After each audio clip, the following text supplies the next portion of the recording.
So electronic engineering ಓದಿ ನೀವು business ಮಾಡಬೇಕು ಅಂತ ಯಾಕೆ ಬಂತು? ಬೆಂಗಳೂರಿಗೆ ಬರಬೇಕಾದ್ರೇನೆ ಬಂದು ಹೊಸದ್ರಲ್ಲೇನೆ ಏನಾದರೂ ಮಾಡಬೇಕು ಅಂತಾನೆ ಇತ್ತು. ಯಾವ ಊರಿನವ್ರು ನೀವು? ಎಲ್ಲಿ ಹುಟ್ಟಿದ್ದು ಬೆಳೆದಿದ್ದು? ಶ್ರೀನಿವಾಸ್ ಅಂತ ನನ್ನ ಹೆಸರು. ಮೂಲ ಗೌರಿಬಿದನೂರು ತಾಲೂಕಿನ ಹಂಸಂದ್ರ ಅಂತ ಒಂದು ಹಳ್ಳಿ. ನಿಮ್ಮ ಫ್ಯಾಮಿಲಿಯಲ್ಲ ಈಗ ಕೃಷಿ ಕುಟುಂಬನ ಅಥವಾ? ತಂದೆ ತಾಯಿ ಊರಲ್ಲೇ ಇದ್ದಾರೆ, ಕೃಷಿ ಕುಟುಂಬ. ಸೊ ನಾನು ಕೆಲಸ ಮಾಡ್ಕೊಂಡೆ ಇಲ್ಲಿ ಬಿಸ್ನೆಸ್ ಸ್ಟಾರ್ಟ್ ಮಾಡಿ. ಪ್ರಾರಂಭದಲ್ಲಿ ಜೆರಾಕ್ಸ್ ಅಂಗಡಿ ಮಾಡಿದೆ ನಾನು. ಒಳ್ಳೆ ಆರ್ಡರ್ ಸಿಗ್ತಾ ಇತ್ತು, 30 ಮೆಷಿನ್ ಹಾಕಿದ್ವಿ. ಆರ್ಡರ್ಸ್ ಇತ್ತು, ಎಕ್ಸಿಕ್ಯೂಟ್ ಮಾಡೋಕ್ಕಾಗಲಿಲ್ಲ ನಮಗೆ. ಸರ್ ನಾವೊಂದು 4 ಜನ ಸೇರಿ ಡೈರಿ ಸ್ಟಾರ್ಟ್ ಮಾಡಿದ್ವಿ. ಲೇಬರ್ ಸಮಸ್ಯೆ ಆಗಿ ಗೋಶಾಲೆ ಕ್ಲೋಸ್ ಮಾಡಿದ್ವಿ. ಕೊರೋನಾ ಬಂದಾಗ ಒಂದು ಸ್ವಲ್ಪ ಸ್ಟ್ರಕ್ ಆಯಿತು, ಮತ್ತೆ ರೀಸ್ಟಾರ್ಟ್ ಮಾಡೋಕ್ಕಾಗಲಿಲ್ಲ. ಸರ್ ಏನಂತಂದರೆ, ಈಗ ಬಿಸ್ನೆಸ್ ಅಂತ ನೀವು ಯೋಚನೆ ಮಾಡ್ತಿದ್ದಂಗೆ ಒಂದು ಡೆಡಿಕೇಶನ್ ಈಸ್ ವೆರಿ ಇಂಪಾರ್ಟೆಂಟ್. ಯಾವುದಾದ್ರೂ ಬಿಸ್ನೆಸ್ ಆಗಲಿ ನೀವು ಸ್ಟಾರ್ಟ್ ಮಾಡ್ತಿದ್ದಂಗೆ ಫಸ್ಟ್ ತಿಂಗಳೇ ಲಾಭ ಬಂದ್ಬಿಡ್ತದೆ ಅಂತಲ್ಲ. ಸೊ ಕಾಯಬೇಕು. ತುಂಬ ಈಸಿಯಾಗಿ ಆಗ್ಬಿಡಲ್ಲ, ರಾತ್ರಿ ಹೌದು. ವ್ಯಾಪಾರ ಆಗಲಿಲ್ಲ ಅಂತಂದ್ರೂ ಹೌದು ನಾನು ಮಾಡ್ತೀನಿ, ಸಕ್ಸಸ್ ಆಗ್ತೀನಿ ಅನ್ನೋ ಕಾನ್ಫಿಡೆಂಟಲ್ಲಿ ಪಾಸಿಟಿವ್ ಆಗಿನೇ ಕೂತ್ಕೋಬೇಕು. ನಮಸ್ಕಾರ, ನಾನು ಶೇಷಕೃಷ್ಣ ಭಟ್. ಯಾವುದೇ ಬಿಸ್ನೆಸ್ ಮಾಡಬೇಕು ಅಂದರೂ ಬಿಸ್ನೆಸ್ ಮೈಂಡ್ ಸೆಟ್ ಮಾತ್ರ ಇದ್ದರೆ ಸಾಕಾಗೋದಿಲ್ಲ. ಸರಿಯಾದ ಪ್ಲಾನಿಂಗ್ ಇರಬೇಕು, ವಿಷನ್ ಇರಬೇಕು. ಅಷ್ಟೇ ಅಲ್ಲ, ಬಿಸ್ನೆಸ್ಸಲ್ಲಿ ಒಂದು ವೇಳೆ ಸೋತ್ರೂ ಕೂಡ ಮತ್ತೆ ಬಿಸ್ನೆಸ್ಸನ್ನು ಕಟ್ಟಿ ಯಶಸ್ವಿಯಾಗುವಂಥ ಛಲ ಇರಬೇಕು. ಎಸ್, ಅಂತಹ ಒಂದು ಛಲ ಇರುವ ಉದ್ಯಮಿಯೊಬ್ಬರನ್ನ ನಾನಿವತ್ತು ನಿಮಗೆ ಪರಿಚಯ ಮಾಡ್ತಾ ಇದ್ದೀನಿ. ಇವರ ಹೆಸರು ಶ್ರೀನಿವಾಸ್. ಓದಿದ್ದು ಎಂಜಿನಿಯರಿಂಗ್, ಆದರೆ ಬಿಸ್ನೆಸ್ ಮಾಡಬೇಕು ಅನ್ನೋ ಅವರ ಕನಸು ಇವತ್ತು ಅವರನ್ನು ಉದ್ಯಮಿಯನ್ನಾಗಿಸಿದೆ. 2-3 ಬಿಸ್ನೆಸ್ ಮಾಡಿ ಕೈ ಸುಟ್ಕೊಂಡಿದ್ರು ಕೂಡ ಈಗ ಆಯಿಲ್ ಮಿಲ್ ಬಿಸ್ನೆಸ್ ಮಾಡಿ ಸಕ್ಸಸ್ ಆಗಿದ್ದಾರೆ. ಇವತ್ತು ಶ್ರೀನಿವಾಸ್ ಅವರು ನಮ್ಮ ಜೊತೆಗಿದ್ದಾರೆ. ಅವರನ್ನು ವೆಲ್ಕಮ್ ಮಾಡೋಣ, ಅವ್ರ ಜೊತೆಗೆ ಮಾತಾಡ್ತಾ ಹೋಗೋಣ. ಸರ್ ನಮಸ್ತೆ, welcome to the show. Sir ನಮಸ್ಕಾರ. ಸರ್ ಹೇಗಿದ್ದೀರಿ? ಸರ್ ಚೆನ್ನಾಗಿದ್ದೀನಿ ಸರ್. ಸರ್ ಬಿಸ್ನೆಸ್ ಬಗ್ಗೆ ಸಾಕಷ್ಟು ವಿಚಾರಗಳನ್ನು ಮಾತನಾಡೋದಿದೆ. ಅದಕ್ಕಿಂತ ಮುಂಚೆ ನಿಮ್ಮೊಂದು ಸಣ್ಣ ಪರಿಚಯ ಮಾಡಿಕೊಡೋದಿದ್ರೆ, ಯಾವ ಊರಿನವ್ರು ನೀವು, ಎಲ್ಲಿ ಹುಟ್ಟಿದ್ದು ಬೆಳೆದಿದ್ದು ಅಂತೆಲ್ಲ? ಶ್ರೀನಿವಾಸ್ ಅಂತ ನನ್ನ ಹೆಸರು. ಹಾಂ ಸರ್. ಮೂಲ ಗೌರಿಬಿದನೂರು ತಾಲೂಕಿನ ಹಂಸಂದ್ರ ಅಂತ ಒಂದು ಹಳ್ಳಿ. ಹಾಂ ಸರ್. ಸೊ ನಾನು ಡಿಪ್ಲೊಮಾ ಇನ್ ಎಲೆಕ್ಟ್ರಾನಿಕ್ಸ್ ಮುಗಿಸ್ಕೊಂಡು ಬೆಂಗಳೂರಿಗೆ ಕೆಲಸಕ್ಕೆ ಅಂತ ಬಂದಿದ್ದು. ಪ್ರಾಥಮಿಕ ವಿದ್ಯಾಭ್ಯಾಸದಲ್ಲಿ ನೀವು ಗೌರಿಬಿದನೂರೇ? ಹೌದು. ಓಕೆ. ನಿಮ್ಮ ಫ್ಯಾಮಿಲಿಯಲ್ಲ ಈಗ ಕೃಷಿ ಕುಟುಂಬನ ಅಥವಾ? ತಂದೆ ತಾಯಿ ಊರಲ್ಲೇ ಇದ್ದಾರೆ, ಕೃಷಿ ಕುಟುಂಬ. ಬಿಸ್ನೆಸ್ ಮೂಲ ಏನಿಲ್ಲ, ಬಿಸ್ನೆಸ್ ಬ್ಯಾಕ್ ಗ್ರೌಂಡ್ ಅಂತ ಏನಿಲ್ಲ ಫ್ಯಾಮಿಲಿಗೆ. ಸೊ ನಾನು ಕೆಲಸ ಮಾಡ್ಕೊಂಡೆ ಇಲ್ಲಿ ಬಿಸ್ನೆಸ್ ಸ್ಟಾರ್ಟ್ ಮಾಡಿದ್ದು. ಓಕೆ. ಇಲ್ಲಿ ಬೆಂಗಳೂರಿಗೆ ಬಂದು ಏನು ಓದಲಿಕ್ಕೆ ನೀವು ಬಂದಿರೋದು ಸರ್ ಬೆಂಗಳೂರಿಗೆ? ಡಿಪ್ಲೊಮಾ ಮುಗಿಸ್ಕೊಂಡು ಬಂದು ಇಂಜಿನಿಯರಿಂಗ್ ಜಾಯ್ನ್ ಆಗಿದ್ದೆ. ಓಕೆ. ಡಿಪ್ಲೊಮಾ ಎಲ್ಲಿ ಮಾಡಿದ್ದು? ಡಿಪ್ಲೊಮಾ ಮಧುಗಿರಿ. ಸೊ ಇಂಜಿನಿಯರಿಂಗೋಸ್ಕರ ಇಲ್ಲಿ ಬಂದ್ರಿ? ಕೆಲಸಕ್ಕೆ ಅಂತ ಬಂದೆ, ಕೆಲಸ ಮಾಡ್ಕೊಂಡು ಹಂಗೆ ಸಂಜೆ ಕಾಲೇಜಿಗೆ ಜಾಯ್ನ್ ಆಗಿದ್ದೆ. ಸೊ ಮೊದಲು ಎಲ್ಲಿ ಕೆಲಸ ಮಾಡ್ತಾ ಇದ್ರಿ ಸರ್? ABB ಮಾಡ್ತಾ ಇದ್ದೆ. ABB ಅಲ್ಲಿ. ಸೊ ABB ಆದ್ಮೇಲೆ ಲಿಂಕನ್ ಅಂತ ಒಂದು SKF ಗ್ರೂಪ್ ಕಂಪ್ನಿ. ಅದಾದ್ಮೇಲೆ ಸರ್? ಅದಾದ್ಮೇಲೆ ಕೆಲಸ ಬಿಟ್ಬಿಟ್ಟೆ ಅಲ್ಲಿಂದ. ಓಕೆ. ಓದಿದ್ದು ಇಂಜಿನಿಯರಿಂಗ್ ಯಾವುದು ನೀವು? ಇದು electronics. Okay sir. Electronics and communication engineering. So ಅದನ್ನು ಓದಿ ನೀವು ಬಿಸ್ನೆಸ್ ಮಾಡಬೇಕು ಅಂತ ನಿಮಗೆ ಯಾಕೆ ಅನ್ನಿಸ್ತು, ಯಾವಾಗ ಅನ್ನಿಸ್ತು? ಅಥವಾ ಬೆಂಗಳೂರಿಗೆ ಬರಬೇಕಿದ್ರೇ ಬಿಸ್ನೆಸ್ ಮೈಂಡ್ ಸೆಟ್ ಇತ್ತ ಅಂತ ನಿಮ್ಮ? ಬೆಂಗಳೂರಿಗೆ ಬರಬೇಕಾದ್ರೇ ಬಂದು ಹೊಸದ್ರಲ್ಲೇ ಏನಾದರೂ ಮಾಡಬೇಕು ಅಂತಲೇ ಇತ್ತು. ಸೊ ಪ್ರಾರಂಭ ಅವಾಗ ಏನು ಮಾಡಬೇಕು ಏನು ಅನ್ನೋದು ಗೊತ್ತಿರಲ್ಲ, ಇನ್ವೆಸ್ಟ್ಮೆಂಟ್ಗೆ ದುಡ್ಡಿರಲ್ಲ. ಸೊ ಅದೆಲ್ಲ ಕಾರಣಗಳಿಂದ ಒಂದಷ್ಟು ದಿನ ಕೆಲಸ ಮಾಡಿದೆ.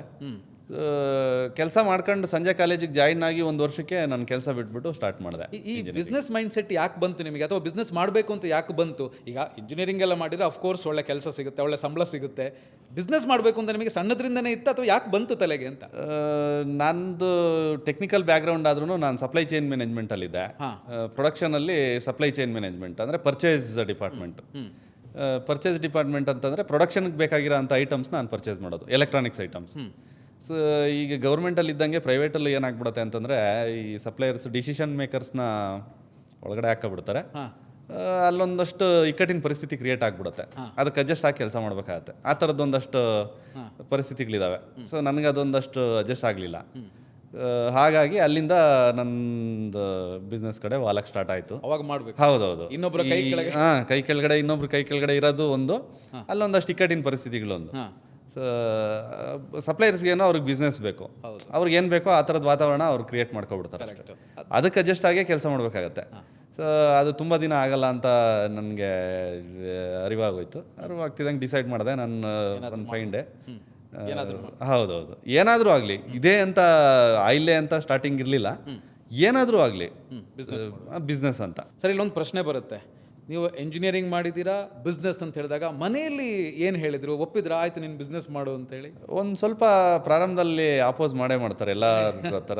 ಏನಾಗ್ಬಿಡುತ್ತೋ, ಸಕ್ಸಸ್ ಆಗುತ್ತೋ ಇಲ್ವೋ, ಸರ್ವೈವ್ ಆಗುತ್ತೋ ಇಲ್ವೋ, ಜೀವನಕ್ಕೆ ಆಗೋಷ್ಟು ದುಡ್ಡು ಬರುತ್ತೋ ಇಲ್ವೋ, ಅದೆಲ್ಲ ಯೋಚನೆಗಳಿರುತ್ತೆ ಅವ್ರಿಗೆ. ಸೊ ಬೇಡ ಅಂತಲೇ ಯೂಶಲಿ 70-80% ಬೇಡ ಅಂತಾನೆ ಹೇಳ್ತಾರೆ ಅಂತ ಅನ್ಸುತ್ತೆ. ನೀವು ಹೆಂಗೆ ಮಾಡಿದ್ರಿ? ಒಂದಷ್ಟು ಸಮಾಧಾನ ಮಾಡಿ ಇಗ್ನೋರ್ ಮಾಡಬೇಕು, ಒಂದಷ್ಟು ಟೈಮು ಒಂದಷ್ಟು ಸಮಾಧಾನ ಮಾಡಬೇಕು. ಇಲ್ಲ ಮಾಡ್ತೀನಿ, ಸಕ್ಸಸ್ ಆಗತ್ತೆ ಅಂತ ಹೇಳಿ ಮನವರಿಕೆ ಮಾಡಬೇಕು. ಮನವರಿಕೆ ಮಾಡಿದೆ ಆಯಿತು ಅಂತ ಒಂದಷ್ಟು ದಿನ ಸುಮ್ಮನೆ ಆದರು. ಒಂದು ಸ್ವಲ್ಪ ಸ್ಟಾರ್ಟಿಂಗ್ ಮಾಡಿದ್ದು ಒಂದು 2-3 ನನಗೂ ಅಷ್ಟು ಸಕ್ಸಸ್ ಆಗಲಿಲ್ಲ. ಅದಕ್ಕೆ ಬರ್ತೀನಿ. ಸೊ ಮನೆಯಲ್ಲಿ ಒಪ್ಸಾಯ್ತು. ಹೌದು. ಸೊ ಇಲ್ಲಿ ನೀವು ಕೆಲಸ ಬಿಟ್ರಿ. ಹೌದು. ಕೆಲಸ ಬಿಟ್ಟು ಬಿಸ್ನೆಸ್ ಅಂತ ಹೇಳಿದಾಗ ಕೆಲಸ ಬಿಟ್ಟು ಎಷ್ಟು ಟೈಮ್ ತಗೊಂಡ್ರಿ, ಅಥವಾ ಕೆಲಸ ಬಿಡೋದಕ್ಕಿಂತ ಮುಂಚೆನೆ ಪ್ಲಾನ್ ಮಾಡ್ಕೊಂಡಿದ್ರಾ ಏನಾದ್ರು? ಕೆಲಸ ಬಿಡೋದಕ್ಕಿಂತ ಮುಂಚೆನೆ ಪ್ಲಾನ್ ಮಾಡಿದ್ದೆ. ಯಾವ ಬಿಸ್ನೆಸ್ಗೆ ಪ್ಲಾನ್ ಮಾಡಿದ್ರಿ? ಪ್ರಾರಂಭದಲ್ಲಿ ಜೆರಾಕ್ಸ್ ಅಂಗಡಿ ಮಾಡಿದ್ದೆ ನಾನು. ಜೆರಾಕ್ಸು ಮತ್ತು ಈ ಸ್ಟೇಷ್ನರಿ ಅಂಗಡಿ ಮಾಡಿದೆ ಒಂದು ಕಾಲೇಜ್ ಕ್ಯಾಂಪಸ್ ಮುಂದೆ. ಚೆನ್ನಾಗಿತ್ತು, ಅದನ್ನು ಚೆನ್ನಾಗಿ ನಡೀತಿತ್ತು. ಸೊ ಅದಿನ್ನೇನೋ ಇಶ್ಯೂಸು ಆಗಿ ಅಲ್ಲಿಂದ ಎಕ್ಸಿಟ್ ಆಗ್ಬಿಟ್ಟೆ ನಾನು. ಹೌದು, ಬಿಡಬೇಕಾಯ್ತು. ಅಲ್ಲಿಂದ ಗಾರ್ಮೆಂಟ್ಸ್ ಮಾಡಿದ್ವಿ ನಾವು ಒಂದು ಸೇರಿ. ಹೌದು, ಅದು ಬಿಸ್ನೆಸ್. ಹೌದು, ಯೂನಿಫಾರ್ಮ್ಸ್ ಸ್ಟಿಚ್ ಮಾಡ್ತಾ ಇದ್ವಿ. ಯೂನಿಫಾರ್ಮ್ ಸ್ಟಿಚಿಂಗ್ ಎಲ್ಲ ಆರ್ಡರ್ಸ್ ಎಲ್ಲ ಚೆನ್ನಾಗಿತ್ತು ಅದನ್ನು. ಬಟ್ ಒಂದು ಸ್ವಲ್ಪ ಲೇಬರ್ ಮ್ಯಾನೇಜ್ಮೆಂಟಲ್ಲಿ ನಮಗೆ ಸಕ್ಸಸ್ ಆಗೋಕ್ಕಾಗಲಿಲ್ಲ. ಸರ್, ಇವಾಗ ಜೆರಾಕ್ಸ್ ಅಂಗಡಿ, ಸ್ಟೇಷನರಿ ಅಂತ ಹೇಳಿದ್ರೆ ನಾವು ಮಾಡಿಕೊಂಡು ಕಲ್ತ್ಕೊಂಡು ಹೋಗ್ಬೋದು. ಬಟ್ ಗಾರ್ಮೆಂಟ್ಸ್ ಅಂತ ಹೇಳಿದಾಗ ಅದಕ್ಕೆ ನಾಲೆಜ್ ಇರಬೇಕು ಅಂತ ನಾನು ಅನ್ಕೊಳ್ತೀನಿ. ಸೊ ನೀವು ಅದ್ರ ಬಗ್ಗೆ ಏನಾದ್ರು ನಾಲೆಜ್ ಇತ್ತಾ ನಿಮಗೆ? ಅಥವಾ ನಾವಿಬ್ರು ಫೌಂಡರ್ಸ್ ಇಬ್ರು ಸ್ಟಾರ್ಟ್ ಮಾಡಿದ್ದು, ಬಟ್ ನಮ್ಗೇನೋ ಅದ್ರ ಬಗ್ಗೆ ನಾಲೆಜ್ ಇರಲಿಲ್ಲ, ಗೊತ್ತೇ ಇರಲಿಲ್ಲ ಏನೂ. ಕಾಂಟ್ಯಾಕ್ಟ್ಸ್ ಇತ್ತು, ನಾವು ಕಾಲೇಜುಗಳಿಗೆ ವಿಸಿಟ್ ಮಾಡ್ತಿದ್ವಿ, ಸ್ಕೂಲು ಕಾಲೇಜುಗಳಿಗೆ. ಆರ್ಡರ್ಸ್ ಚೆನ್ನಾಗಿ ಸಿಗ್ತಾ ಇತ್ತು, ಒಳ್ಳೆ ಆರ್ಡರ್ ಸಿಗ್ತಾ ಇತ್ತು. 30 ಮೆಷಿನ್ ಹಾಕಿದ್ವಿ. ಸೊ ಆರ್ಡರ್ಸ್ ಇತ್ತು, ಎಕ್ಸಿಕ್ಯೂಟ್ ಮಾಡೋಕ್ಕಾಗಲಿಲ್ಲ ನಮಗೆ. ಫುಲ್ ಟೈಮ್ ನಮಗೆ ಲೇಬರ್ ಕೂರಿಸಿ ನಮಗೆ ಎಕ್ಸಿಕ್ಯೂಷನ್ ಮಾಡೋಕ್ಕಾಗಲಿಲ್ಲ. ಯಾಕೆ ಅಂತಂದರೆ ಏನೇ ಬಿಸ್ನೆಸ್ ಮಾಡಿದ್ರು ಅಷ್ಟೇ, ಅದು ನಮಗೆ ಗೊತ್ತಿದ್ರೆ ಮಾತ್ರನೇ ನಮಗೆ ಮಾಡ್ಸೋಕ್ಕಾಗೋದು ಲೇಬರ್ ಹತ್ರ. ನಮಗೆ ಗೊತ್ತಿಲ್ಲ ಅಂತಂದರೆ ಅವ್ರದ್ದೇ ಒಂದು ಆಟಿಟ್ಯೂಡ್ ಇರುತ್ತೆ. ಸೊ ನಮ್ಮ ಮಾತು ಕೇಳಲ್ಲ ಅವರು ಸರಿಯಾಗಿ. ನಮಗೆ ಗೊತ್ತಿದ್ರೆ ಅವ್ರು ನಮ್ಮ ಮಾತು ಕೇಳ್ತಾರೆ. ಸೊ ಹಾಗಾಗಿ ಅದನ್ನು ಎಕ್ಸಿಕ್ಯೂಷನ್ನಲ್ಲಿ ನಮಗೆ ಫೇಲ್ಯೂರ್ ಆಗೋದ್ವಿ ನಾವು. ಸೊ ಹಾಗಿದ್ರೆ ಗಾರ್ಮೆಂಟ್ ಬಿಸ್ನೆಸ್ಸಲ್ಲಿ ಸೋಲಿಕ್ಕೆ ಏನು ಕಾರಣ ಆಯಿತು ನಿಮಗೆ? ಲೇಬರ್ ಒಂದು, ನಮಗೆ ಕೆಲಸ ಗೊತ್ತಿಲ್ಲದೆ ಇರೋದೊಂದು ರೀಸನ್. ನಮಗೆ ಕೆಲಸ ಗೊತ್ತಿಲ್ಲದಿದ್ದೇ ಮೇನ್ ಕಾರಣ. ಎಷ್ಟು ಇನ್ವೆಸ್ಟ್ಮೆಂಟ್ ಎಷ್ಟಾಗಿತ್ತು ಸರ್? ಸರ್, ಒಂದು 25 ಲಕ್ಷ ಮಾಡಿದ್ವಿ ಸರ್. ಓಕೆ. ಬಟ್ ಆರ್ಡರ್ಸ್ ಎಲ್ಲ ಸಿಗ್ತಾ ಇತ್ತು? ಆರ್ಡರ್ಸ್ ತುಂಬ ಇತ್ತು, ಆರ್ಡರ್ಸ್ ಎಲ್ಲ ಸಿಗ್ತಾ ಇತ್ತು. ಎಕ್ಸಿಕ್ಯೂಷನ್ ಆಗಲಿಲ್ಲ. ಆಪ್ರೇಷನ್ಸಲ್ಲಿ ನಮಗೆ ಅದ್ರ ಬಗ್ಗೆ ಬಟ್ಟೆ ಕಟಿಂಗ್ ಆಗಲಿ, ಸ್ಟಿಚಿಂಗ್ ಆಗಲಿ, ಅದ್ರ ಬಗ್ಗೆ ನಾಲೆಜ್ ಇಲ್ಲ ನಮಗೆ. ಅದ್ರ ಬಗ್ಗೆ ನಾಲೆಜ್ ಇದ್ದರೆ ನಾವು ಡಾಮಿನೇಟ್ ಮಾಡ್ಬೋದು. ಹೌದು, ಯಾವುದೇ ಬಿಸ್ನೆಸ್ ಆದರೆ ಆಗಲಿ ಅಷ್ಟೇ. ಆ ಬಿಸ್ನೆಸ್ ನಾವು ನಿಂತು ಮಾಡ್ತೀವಿ ಅಂದರೆ ಮಾತ್ರನೇ ಮಾಡೋಕ್ಕಾಗದು. ಈಗ ಅದರ್ವೈಸ್ ಲೇಬರ್ ನೀವು ಹ್ಯಾಂಡಲ್ ಮಾಡೋಕ್ಕೆ ಆಗಲ್ಲ. ಸೊ ಎಷ್ಟು ಟೈಮ್ ನಡೀತು ಸರ್ ಈ ಬಿಸ್ನೆಸ್? ಸರ್, ಒಂದು 2 ವರ್ಷ ಪ್ರಯತ್ನ ಮಾಡಿದ್ವಿ ನಾವು. 2 ವರ್ಷದಲ್ಲಿ ನಮಗೆ ಪೂರ್ಣಾವಧಿ 30 ಟೈಲರ್ನ ಕೂರ್ಸೋಕ್ಕೆ ಆಗಲಿಲ್ಲ, ನಮ್ಮಿಂದ ಆಗಲೇ ಇಲ್ಲ. ಸೊ ಒಂದಂತೂ ನಿಜ, ಯಾವುದೇ ಬಿಸ್ನೆಸ್ ಮಾಡಬೇಕು ಅಂದ್ರೂ ಕೂಡ ನೀವೇ ಹೇಳಿದಂಗೆ ಅದರ ಬಗ್ಗೆ A to Z ಗೊತ್ತಿರಬೇಕು. ಗೊತ್ತಿಲ್ಲ ಅಂದರೆ ನಾವು ಸೋಲ್ತೀವಿ ಅಥವಾ ನಮ್ಮನ್ನು ಸೋಲಿಸ್ಬಿಡ್ತಾರೆ. ಯಾರೋ ಒಬ್ಬ ಮಾಡ್ತಾ ಇರ್ತಾನೆ, ಏನೋ ಒಂದು ಮೆಷಿನ್ ಆಗಲಿ, ಇನ್ನೇನಾದರೂ ಅವ್ನು ಆಪ್ರೇಟ್ ಮಾಡ್ತಾ ಇರ್ತಾನೆ ಅಂದರೆ ಅವ್ನು ಸಡನ್ನಾಗಿ ಬಿಟ್ಟೋಗ್ಬಿಟ್ಟ ಅಂದರೆ ನಾವೇ ನಿಂತು ಮಾಡ್ತೀವಿ ಅನ್ನಂಗೆ ಇರಬೇಕು. ಹಾಗಿದ್ರೆ ಸ್ಟಾರ್ಟಿಂಗ್ ನಾವು ಸಕ್ಸಸ್ ಆಗ್ಬಿಡ್ತೀವಿ. ಇದೆಲ್ಲ ಒಂದೊಂದು ಪಾಠ. ಹೌದು. ಅದರ್ವೈಸ್ ತುಂಬಾ ಕಷ್ಟ. ಇದಾದ್ಮೇಲೆ ಏನ್ ಮಾಡಿದ್ರಿ? ಯಾಕಂದ್ರೆ ಸಾಮಾನ್ಯವಾಗಿ ಏನ್ ಮಾಡ್ತಾರೆ ಅಂದ್ರೆ, ಅಯ್ಯೋ 2 ಬಿಸ್ನೆಸ್ ಆಯ್ತು, ಆಗಿಲ್ಲ, ಇನ್ನು ಮತ್ತೆ ಎಲ್ಲರೂ ಕೆಲಸಕ್ಕೆ ಹೋಗೋದು ಅಂತ ಯೋಚನೆ ಮಾಡ್ತಾರೆ. ನೀವೇನ್ ಮಾಡಿದ್ರಿ? ಸರ್, ನಾವೊಂದು 4 ಜನ ಸೇರಿ ಡೈರಿ ಸ್ಟಾರ್ಟ್ ಮಾಡಿದ್ವಿ. ಮತ್ತೆ ಇನ್ನೊಂದು ಅದು ಸಪ್ರೇಟ್. ಈಗ ಜೆರಾಕ್ಸ್ ಬೇರೆ, ಅದು ಫರ್ಮೆ ಕ್ಲೋಸ್ ಮಾಡ್ಬಿಟ್ವಿ. ಅದು ನೆಕ್ಸ್ಟ್ ಡೈರಿ. ಇದೇ ಫರ್ಮೆ ಬೇರೆ, ಅದೇ ಫರ್ಮೆ ಬೇರೆ, ಇದೇ ಫರ್ಮೆ ಬೇರೆ. 2018ರಲ್ಲಿ ನಾವು ಡೈರಿ ಬಿಸ್ನೆಸ್ ಸ್ಟಾರ್ಟ್ ಮಾಡಿದ್ವಿ. ಹಸು ಹಾಲು, ರಾ ಮಿಲ್ಕ್ ಅಂದರೆ ಪ್ಯಾಸ್ಚರೈಸೇಷನ್ ಏನು ಮಾಡ್ದಂಗೆ, ಅದಕ್ಕೆ ಪ್ರಿಸರ್ವೇಟಿವ್ಸ್ ಹಾಕ್ದಂಗೆ ಆ್ಯಸ್ ಇಟ್ ಈಸ್ ತಂದು ಕೊಡೋದು ಕಸ್ಟಮರ್ ಮನೆಗೆ. ಆ ಥರ ಅಂದರೆ ನಾಟಿ ಹಸು ಹಾಲು ಅಂತ, ದೇಸಿ ಹಸು ಅಂತ. ಇಂಡಿಯನ್ ದೇಸಿ ಬ್ರೀಡ್ಸ್ ಏನು ಒಂದು 30+ ದೇಸಿ ಬ್ರೀಡ್ಸ್ ಇದೆ. ಅದರಲ್ಲಿ ಒಂದು 2-3 ಬ್ರೀಡ್ದು ನಾವು ಒಂದು ಗೋಶಾಲೆ ಸ್ಟಾರ್ಟ್ ಮಾಡಿದ್ವಿ. ಇನ್ನೊಂದಷ್ಟು ರೆಪ್ಯೂಟೆಡ್ ಗೋಶಾಲೆಗಳಲ್ಲಿ, ಜೆನ್ಯೂನ್ ಸೋರ್ಸ್ಗಳಲ್ಲಿ ನಾವು ತಂದು ಸಪ್ಲೈ ಚೈನ್ ಥರ ಮಾಡ್ತಾ ಇದ್ವಿ ಬಿಸ್ನೆಸ್. ಹೌದು. ಚೆನ್ನಾಗಿತ್ತು, ಅದು ಒಳ್ಳೆ ಬಿಸ್ನೆಸ್ಸು. ಅಂದರೆ ನಮಗೆ ಗಾರ್ಮೆಂಟ್ಸ್ ಆದಮೇಲೆ ಹೆಲ್ತ್ ರಿಲೇಟೆಡ್ ಅಂತ ಯೋಚನೆ ಮಾಡ್ಕೊಂಡು ಈ ಡೈರಿ ಸ್ಟಾರ್ಟ್ ಮಾಡಿದ್ವಿ. ಏನಾದರೂ ಹೆಲ್ತ್ ರಿಲೇಟೆಡಲ್ಲಿ ಮಾಡಬೇಕು, ಬಿಸ್ನೆಸ್ ಜೊತೆ ಒಂದು ಒಳ್ಳೇದಂತ ಇರಬೇಕು, ಯಾರಾದರೂ ಹೇಳಿದ್ರೆ ಅನ್ನೋದೊಂದು ತಲೆ. ಹೌದು, ಆ ಥರದ್ದು ಇದರಲ್ಲಿ ಡೈರಿ ಸ್ಟಾರ್ಟ್ ಮಾಡಿದ್ದು. ಡೈರಿ ಚೆನ್ನಾಗಿ ನಡೀತದೆ. ಒಂದು 3-4 ಇಯರ್ಸ್ ಚೆನ್ನಾಗಿ ನಡೀತು. ಕೊರೋನಾ ಬರೋವರೆಗೂ ಚೆನ್ನಾಗಿ ನಡೀತು. ಸೊ ಕೊರೋನಾ ಬಂದಾಗ ಒಂದು ಸ್ವಲ್ಪ ಸ್ಟ್ರಕ್ ಆಯಿತು, ಮತ್ತೆ ರೀಸ್ಟಾರ್ಟ್ ಮಾಡೋಕ್ಕಾಗಲಿಲ್ಲ. ರೀಸ್ಟಾರ್ಟ್ ಮಾಡೋಕ್ಕೆ ಅಂತಂದರೆ ಅಷ್ಟೊತ್ತಿಗೆ ಒಂದು ಸ್ವಲ್ಪ ಬೇಸಿಗೆಯಲ್ಲಿ ರಾ ಮಿಲ್ಕ್ ಹ್ಯಾಂಡಲ್ ಮಾಡೋದು ತುಂಬ ಕಷ್ಟ. ಹಸಿ ಹಾಲು ಒಡೆದೋಗ್ಬಿಡುತ್ತೆ. ಚಿಲ್ ಮಾಡಿರ್ತಿದ್ವಿ, ಸಪ್ಲೈ ಚೈನಲ್ಲಿ ಕಸ್ಟಮರ್ ಮನೆವರೆಗೂ ತಲುಪಿ ಅದು ಚೆನ್ನಾಗಿರಬೇಕು ಅಂತ ಹೇಳ್ಬಿಟ್ಟು 1 ಡಿಗ್ರಿ 2 ಡಿಗ್ರಿ ಅಥವಾ 0 ಅಲ್ಲಿ ಮೇಂಟೈನ್ ಮಾಡ್ತಾ ಇದ್ವಿ. ಬೇಸಿಗೆಯಲ್ಲಿ ಏನಾಗುತ್ತೆ, ಟ್ರಾನ್ಸ್ಪೋರ್ಟ್ ಟೈಮಲ್ಲೇ ಅದು 5 ಡಿಗ್ರಿ ಕ್ರಾಸ್ ಆಗಿಬಿಡುತ್ತೆ. 5 ಡಿಗ್ರಿ ಕ್ರಾಸ್ ಆದರೆ ಅದು ಫರ್ಮೆಂಟೇಷನ್ ಸ್ಟಾರ್ಟ್ ಆಗಿಬಿಡುತ್ತೆ, ಇಮಿಡಿಯೇಟಾಗಿ ಹಾಳಾಗ್ಬಿಡುತ್ತೆ. ನಿಮ್ಗೆ ಅದು ಹಾಳಾಗಿದೆ ಅಂತ ನಮ್ಗೆ ಗೊತ್ತಾಗೋದೇ ಇಲ್ಲ. ಅದು ಕಸ್ಟಮರ್ ಬಾಯ್ಲ್ ಮಾಡಿದ್ಮೇಲೆ ಗೊತ್ತಾಗೋದು. ಸೊ ಅದು ಒಂದು ಸ್ವಲ್ಪ ಡೆಲಿಕೇಟ್, ಅದು ಪೆರಿಷಬಲ್ ಐಟಮ್. ಆಮೇಲೆ ಅವತ್ತಿಂದ irrespective of any reason supply ಹೋಗ್ತಾ ಇರಬೇಕು. ಅದು ಸಖತ್ ತುಂಬ ಡೆಡಿಕೇಟೆಡ್ ಟೀಮ್ ಇರ್ಬೇಕು ಅದಕ್ಕೆ. ಲೇಸಿಗಳು ಹುಡುಗರು ಇಲ್ಲಿ ಲೇಟ್ ಆಗೋಣ ಆಮೇಲೆ ಹೋಗೋಣ ಅರ್ಧ ಗಂಟೆ ಹೋಗೋಣ ಹಂಗೆಲ್ಲ ಆಗೋದೇ ಇಲ್ಲ. ಅದು ಟೈಮ್ ಟು ಟೈಮ್ ನೀವು ಏನಾದರೂ ಸ್ಟ್ರಾಂಗ್ ರೀಸನ್ ಇರಲಿ ನಿಮ್ಮದು ಡೆಡಿಕೇಟೆಡ್ ಡೆಲಿವರಿ ಸಿಸ್ಟಮ್ ಇರಬೇಕು ಅದಕ್ಕೆ. ಅದು ಒಂದು ಅದನ್ನ ಹೆಂಗೋ ಮ್ಯಾನೇಜ್ ಮಾಡ್ತಾ ಇದ್ವಿ, ನಾವೇ ಹೋಗ್ತಾ ಇದ್ವಿ, ಹುಡುಗರು ಬರಲಿಲ್ಲ ಅಂದರೆ ಅದೆಲ್ಲ ಮಾಡ್ತಾ ಇದ್ವಿ. ಬಟ್ ಅದೇ ಸಮ್ಮರಲ್ಲಿ ಹ್ಯಾಂಡಲ್ ಮಾಡೋದು ತುಂಬ ಕಷ್ಟ. ಎಷ್ಟು ಟೈಮ್ ನಡೀತು ಈ ಬಿಸ್ನೆಸ್? ಸರ್ ಒಂದು 3.5-4 ಇಯರ್ಸ್ವರೆಗೂ ಮಾಡಿದ್ವಿ. Okay, super. ಸೊ 3 ಬಿಸ್ನೆಸ್ ಆಯ್ತು. ಸೊ ಇದನ್ನು ಬಿಡ್ಲಿಕ್ಕೆ ಏನು ಕಾರಣ ಆಯಿತು? ಇದನ್ನ ಬಿಡ್ಲಿಕ್ಕೆ ಒಂದು ಲೇಬರ್ ಸಮಸ್ಯೆ ಆಗಿ ಗೋಶಾಲೆ ಕ್ಲೋಸ್ ಮಾಡಿದ್ವಿ. ಸೊ ಇನ್ನೊಂದು ಸಮ್ಮರಲ್ಲಿ ರಾ ಮಿಲ್ಕ್ ಹ್ಯಾಂಡಲ್ ಮಾಡೋದು ಕಷ್ಟ. ಒಂದಿನ ಈಗ 400 ಲೀಟ್ರ್ ಡೈಲಿ ನಮ್ಮದು ಸಪ್ಲೈ ಆಗ್ತಿದೆ ಅಂತಂದರೆ ಸಮಸ್ಯೆ ಆಗಿ ಚಿಲ್ಲಿಂಗ್ ಏನಾದರೂ ಸಮಸ್ಯೆ ಆಗಿ ಟ್ರಾನ್ಸ್ಪೋರ್ಟೇಷನಲ್ಲಿ ಟೈಮ್ ಒಂದು ಸ್ವಲ್ಪ ಡಿಲೇ ಆಗಿಬಿಟ್ಟು ಹೊಡೆದೋಯ್ತು ಅಂತಂದರೆ 300-400 ಲೀಟರ್ಸ್ ಒಟ್ಟಿಗೆ ಹೋಗ್ಬಿಡುತ್ತೆ ಕಂಪ್ಲೀಟ್. ಈ ಬಿಸ್ನೆಸ್ ಸ್ಟಾರ್ಟ್ ಮಾಡೋದಕ್ಕಿಂತ ಮುಂಚೆ ಈ ನೆಗೆಟಿವ್ ಸೈಡನ್ನು ನೀವು ಯೋಚನೆ ಮಾಡಿರಲಿಲ್ಲ? ಯೋಚನೆ ಮಾಡಿದ್ವಿ, ಅದೊಂದು ಹುಮ್ತನ. ಪ್ರಾಕ್ಟಿಕಲ್ ನಾಲೆಜ್ ಏನಂತಂದರೆ ನೀವು ಅದರಲ್ಲಿ ಇಳ್ದಾಗೆ ಗೊತ್ತಾಗೋದು. ಏನೇ ನಾವು ಯಾರ್ದು ಒಂದಷ್ಟು ಸಿಸ್ಟಮ್ ನೋಡಿ ಬೇರೆಯವ್ರು ಮಾಡ್ತಿರೋದು ನೋಡಿ ಏನೇ ಮಾಡಿದ್ರು ನಮಗೆ ನಾಲೆಜ್ ಬರೋದು ನಾವು ಮಾಡಿದಾಗೆ ಗೊತ್ತಾಗೋದು. ಸೊ ಹಾಗಾಗಿ ತುಂಬ ಡಿಫಿಕಲ್ಟೀಸ್ ಅದು. ಸೊ ಹಾಗಾಗಿ ಸೇಮ್ ಅದೇ ಹೆಲ್ತ್ ರಿಲೇಟೆಡಲ್ಲೇ ಏನಾದರೂ ಮಾಡಬೇಕಲ್ಲ ಅಂತ ಹೇಳ್ಬಿಟ್ಟು ಅದೇ ಫರ್ಮಲ್ಲೇ ಡೈರಿಯಿಂದ ಆಯಿಲ್ಗೆ ಶಿಫ್ಟ್ ಆದ್ವಿ. ಸರ್, ಜೆರಾಕ್ಸ್ ಆಯಿತು, ಗಾರ್ಮೆಂಟ್ಸ್ ಆಯಿತು, ಹೌದು, ಡೈರಿ ಆಯಿತು, ಮತ್ತೆ ಆಯಿಲ್. ಸೊ ಆಯಿಲ್ ಮಿಲ್ ಬಿಸ್ನೆಸ್ಸನ್ನೇ ನೀವು ಚೂಸ್ ಮಾಡೋದಕ್ಕೆ ಏನು ಕಾರಣ ಸರ್? ಸರ್, ಒಂದು ಅದೇ ಡೈರಿ ಸ್ಟಾರ್ಟ್ ಮಾಡಿದಾಗೆ ನಾವು ತಲೆಯಲ್ಲಿ ಇಟ್ಕೊಂಡಿದ್ವಿ, ಒಂದು ಬಿಸ್ನೆಸ್ಸು ಜೀವನದ ಜೊತೆಗೆ ಏನಾದರೂ ಒಳ್ಳೆಯದಂತ ಇರಬೇಕು ಅಂತ. ಅಂದರೆ ಈಗ ಏನಾಗ್ಬಿಟ್ಟಿದೆ ಅಂದರೆ ತುಂಬ ದುಡ್ಡು ದುಡಿತಾ ಇದ್ದಾರೆ ಜನ. Health is very much precious ಈಗ. ಕರೆಕ್ಟ್. ತುಂಬ ಹೆಲ್ತ್ ಕೆಟ್ಟೋಗ್ಬಿಟ್ರೆ ನೀವು ಎಷ್ಟು ದುಡ್ಡಿದ್ರು ನಿಮ್ಮ ಹತ್ರ ಏನಿದ್ರು ಏನೂ ಮಾಡೋದಕ್ಕಾಗಲ್ಲ. ಹೌದು. ಸೊ ಎಷ್ಟು ಪ್ರಿಕಾಷನ್ ತಗೊಳ್ತೀರಾ, ಎಷ್ಟು ಚೆನ್ನಾಗಿರ್ತೀರಾ, ಎಷ್ಟು ಒಳ್ಳೆ ಫುಡ್ ತಿಂತೀರಾ ಅಷ್ಟು ಒಳ್ಳೇದೀಗ. ಸೊ ಹಾಗಾಗಿ ಬಿಸ್ನೆಸ್ ಜೊತೆಗೆ ಏನಾದರೂ ಹೆಲ್ತ್ ರಿಲೇಟೆಡಲ್ಲೇ ಹೋಗ್ಬೇಕು ಅನ್ನೋದು ಒಂದು ಇತ್ತು. ಅದಕ್ಕೆ ಆಯಿಲ್ ಅಂತ. ಹೌದು, ಡೈರಿಯಿಂದ ಆಯಿಲ್ಗೆ ಶಿಫ್ಟ್ ಆದ. ಈಗ 3 ಬಿಸ್ನೆಸ್ನಲ್ಲಿ ಫೈಲ್ಯೂರು ಅಂತಲೇ ಹೇಳೋಕ್ಕಾಗಲ್ಲ, ಬಟ್ ನಿಮಗೆ ಅದರಲ್ಲಿ ಸಕ್ಸಸ್ ಆಗ್ಲಿಕ್ಕೆ ಆಗಲಿಲ್ಲ ಅಂತ ಹೇಳಿ ನಿಮಗೊಂದು ತಲೆಯಲ್ಲಿ ಇತ್ತು. ಹೌದು. ಈಗ 4ನೇ ಬಿಸ್ನೆಸ್ಗೆ ನೀವು ಕೈ ಹಾಕಿದಾಗ ಇದ್ರ ಬಗ್ಗೆ ಪಿನ್ ಟು ಪಿನ್ ಅಥವಾ A to Z ನೀವು ತಿಳ್ಕೊಂಡಿದ್ರಾ? ಅದನ್ನೂ ಗೊತ್ತಿರಲಿಲ್ಲ. ಆಯಿಲ್ ಮಾಡಬೇಕು ಅನ್ನೋ ತಲೆಯಿತ್ತು ಅಷ್ಟೇ. ಆಮೇಲೆ ಒಂದಷ್ಟು ಬೇರೆದು ಇರೋದೆಲ್ಲ ನೋಡಿ ಯಾವ ಮೆಷಿನ್ ಚೆನ್ನಾಗಿರುತ್ತೆ, ಯಾವ್ದು ಪ್ರೊಡಕ್ಷನ್ ಎಫೆಕ್ಟಿವ್, ನಮಗೆ ಯಾವ್ದು ಕಾಸ್ಟ್ ಎಫೆಕ್ಟಿವ್, ಯಾವ್ದು ಹ್ಯಾಂಡ್ಲಿಂಗ್ ಈಸಿ, ಅದನ್ನೆಲ್ಲ ಒಂದಷ್ಟು ನಾವು ಸರ್ವೆ ಥರ ಮಾಡ್ಕೊಂಡು, ಅಂದರೆ ನಾವೊಂದು 2-3 ಓಡಾಡ್ಕೊಂಡು ಎಲ್ಲೆಲ್ಲಿ ಬೇರೆ ಬೇರೆ ಕಡೆ ಎಲ್ಲ ಮಾಡಿರೋರ ಹತ್ರ ಹೋಗಿ ಯಾವ್ದು ಚೆನ್ನಾಗಿದೆ, ನಮ್ದು ಯಾವ್ದು ಆಗುತ್ತೆ, ಯಾವ್ದು ಪ್ರೊಡಕ್ಷನ್ಗೆ ಆಗುತ್ತೆ, ಯಾವ್ದು ಯೂಸರ್ ಫ್ರೆಂಡ್ಲಿ ಮೆಷಿನ್ಸು, ಅದೆಲ್ಲ ನೋಡ್ಕೊಂಡು ಒಂದು final one day machine order ಮಾಡ್ಕೊಂಡ್ವಿ. ಮೆಷಿನ್ ಆರ್ಡರ್ ಮಾಡಿದ್ಮೇಲೆ ನಾವು ಯಾರ ಮೊರೆನೂ ಹೋಗ್ಲಿಲ್ಲ, ನಾವೇ ನಿಂತ್ಕೊಂಡು ಆಪ್ರೇಟ್ ಮಾಡಕ್ಕೆ ಸ್ಟಾರ್ಟ್ ಮಾಡ್ಬೋದು. ನಾನೇ ಹಿಂದೆ ಮಾಡಿರೋದೆಲ್ಲ ನಮ್ಗೆ ಇತ್ತು ಆಗ್ಲೇ. ಸೊ ಹಂಗಾಗಿ ಎಲ್ಲೂ ಟ್ರೈನಿಂಗು ಹೋಗಲಿಲ್ಲ ನಾನು, ಎಂಥದ್ದು ಟ್ರೈನಿಂಗು ಅಂತಲೂ ಏನೂ ಇಲ್ಲ. ಸೊ ನಾನೇ ರಿಸರ್ಚ್ ಆ್ಯಂಡ್ ಅನಾಲಿಸಿಸ್ ಎಲ್ಲ ನಮ್ಮದೇನೆ, ನಾವೇ ನಿಂತ್ಕೊಂಡು. ಎಲ್ಲಿಂದ ಮಷಿನ್ ಎಲ್ಲಿಂದ ತರಿಸಿದ್ರಿ ಸರ್? ಈರೋಡು. ಎಷ್ಟಾಯ್ತು ಮಷಿನ್ಗೆ? ಸರ್, ಒಂದು ಮೆಷಿನ್ 3.5 ಲಕ್ಷ ಆಗುತ್ತೆ. 3.5 ಲಕ್ಷ. ಸೊ ಫಸ್ಟ್ ಒಂದು ಮೆಷಿನ್ ತಂದಿದ್ದೆ. ಓಕೆ. ಸೊ ಅದಕ್ಕಿಂತ ಮುಂಚೆ ಜಾಗ ಸೆಟಪ್ ಮಾಡೋದೆಲ್ಲ ಮಾಡಿದ್ರಾಯ್ತಾ? ಮಾಡಿದ್ದೆ. ಯಾವ ಥರ ಸೆಟಪ್ ಮಾಡಿದ್ರಿ ಜಾಗ ಎಲ್ಲ? ಜಾಗ ಎಲ್ಲಿ ಮಾಡೋದು ಅಂತ ಬಂದಾಗ ವಿಜಯನಗರ ಅಂತ ಪ್ರಿಫರ್ ಮಾಡ್ಕೊಂಡಿದ್ದೆ ಏರಿಯಾ. ಅಂದರೆ ನಾನು ಇದ್ದಿದ್ದ ಏರಿಯಾ ಅಲ್ಲಿ ನನಗೊಂದಷ್ಟು ಲೋಕಲ್ಲೆಲ್ಲ ಏರಿಯಾಗಳು ಗೊತ್ತಿದ್ದರಿಂದ, ಒಂದಷ್ಟು ಜನ ಗೊತ್ತಿದ್ದರಿಂದ, ಸೊ ಅಲ್ಲೇ ಸೆಲೆಕ್ಟ್ ಮಾಡ್ಕೊಂಡಿದ್ವಿ ಅದೇ ಏರಿಯಾದಲ್ಲಿ ಮಾಡೋದು ಅಂತ. ಒಂದು 7-8-10 ಪ್ಲೇಸ್ ಹುಡುಕಿದ್ಮೇಲೆ ಒಂದು ಫೈನಲ್ ಮಾಡ್ಕೊಂಡ್ವಿ.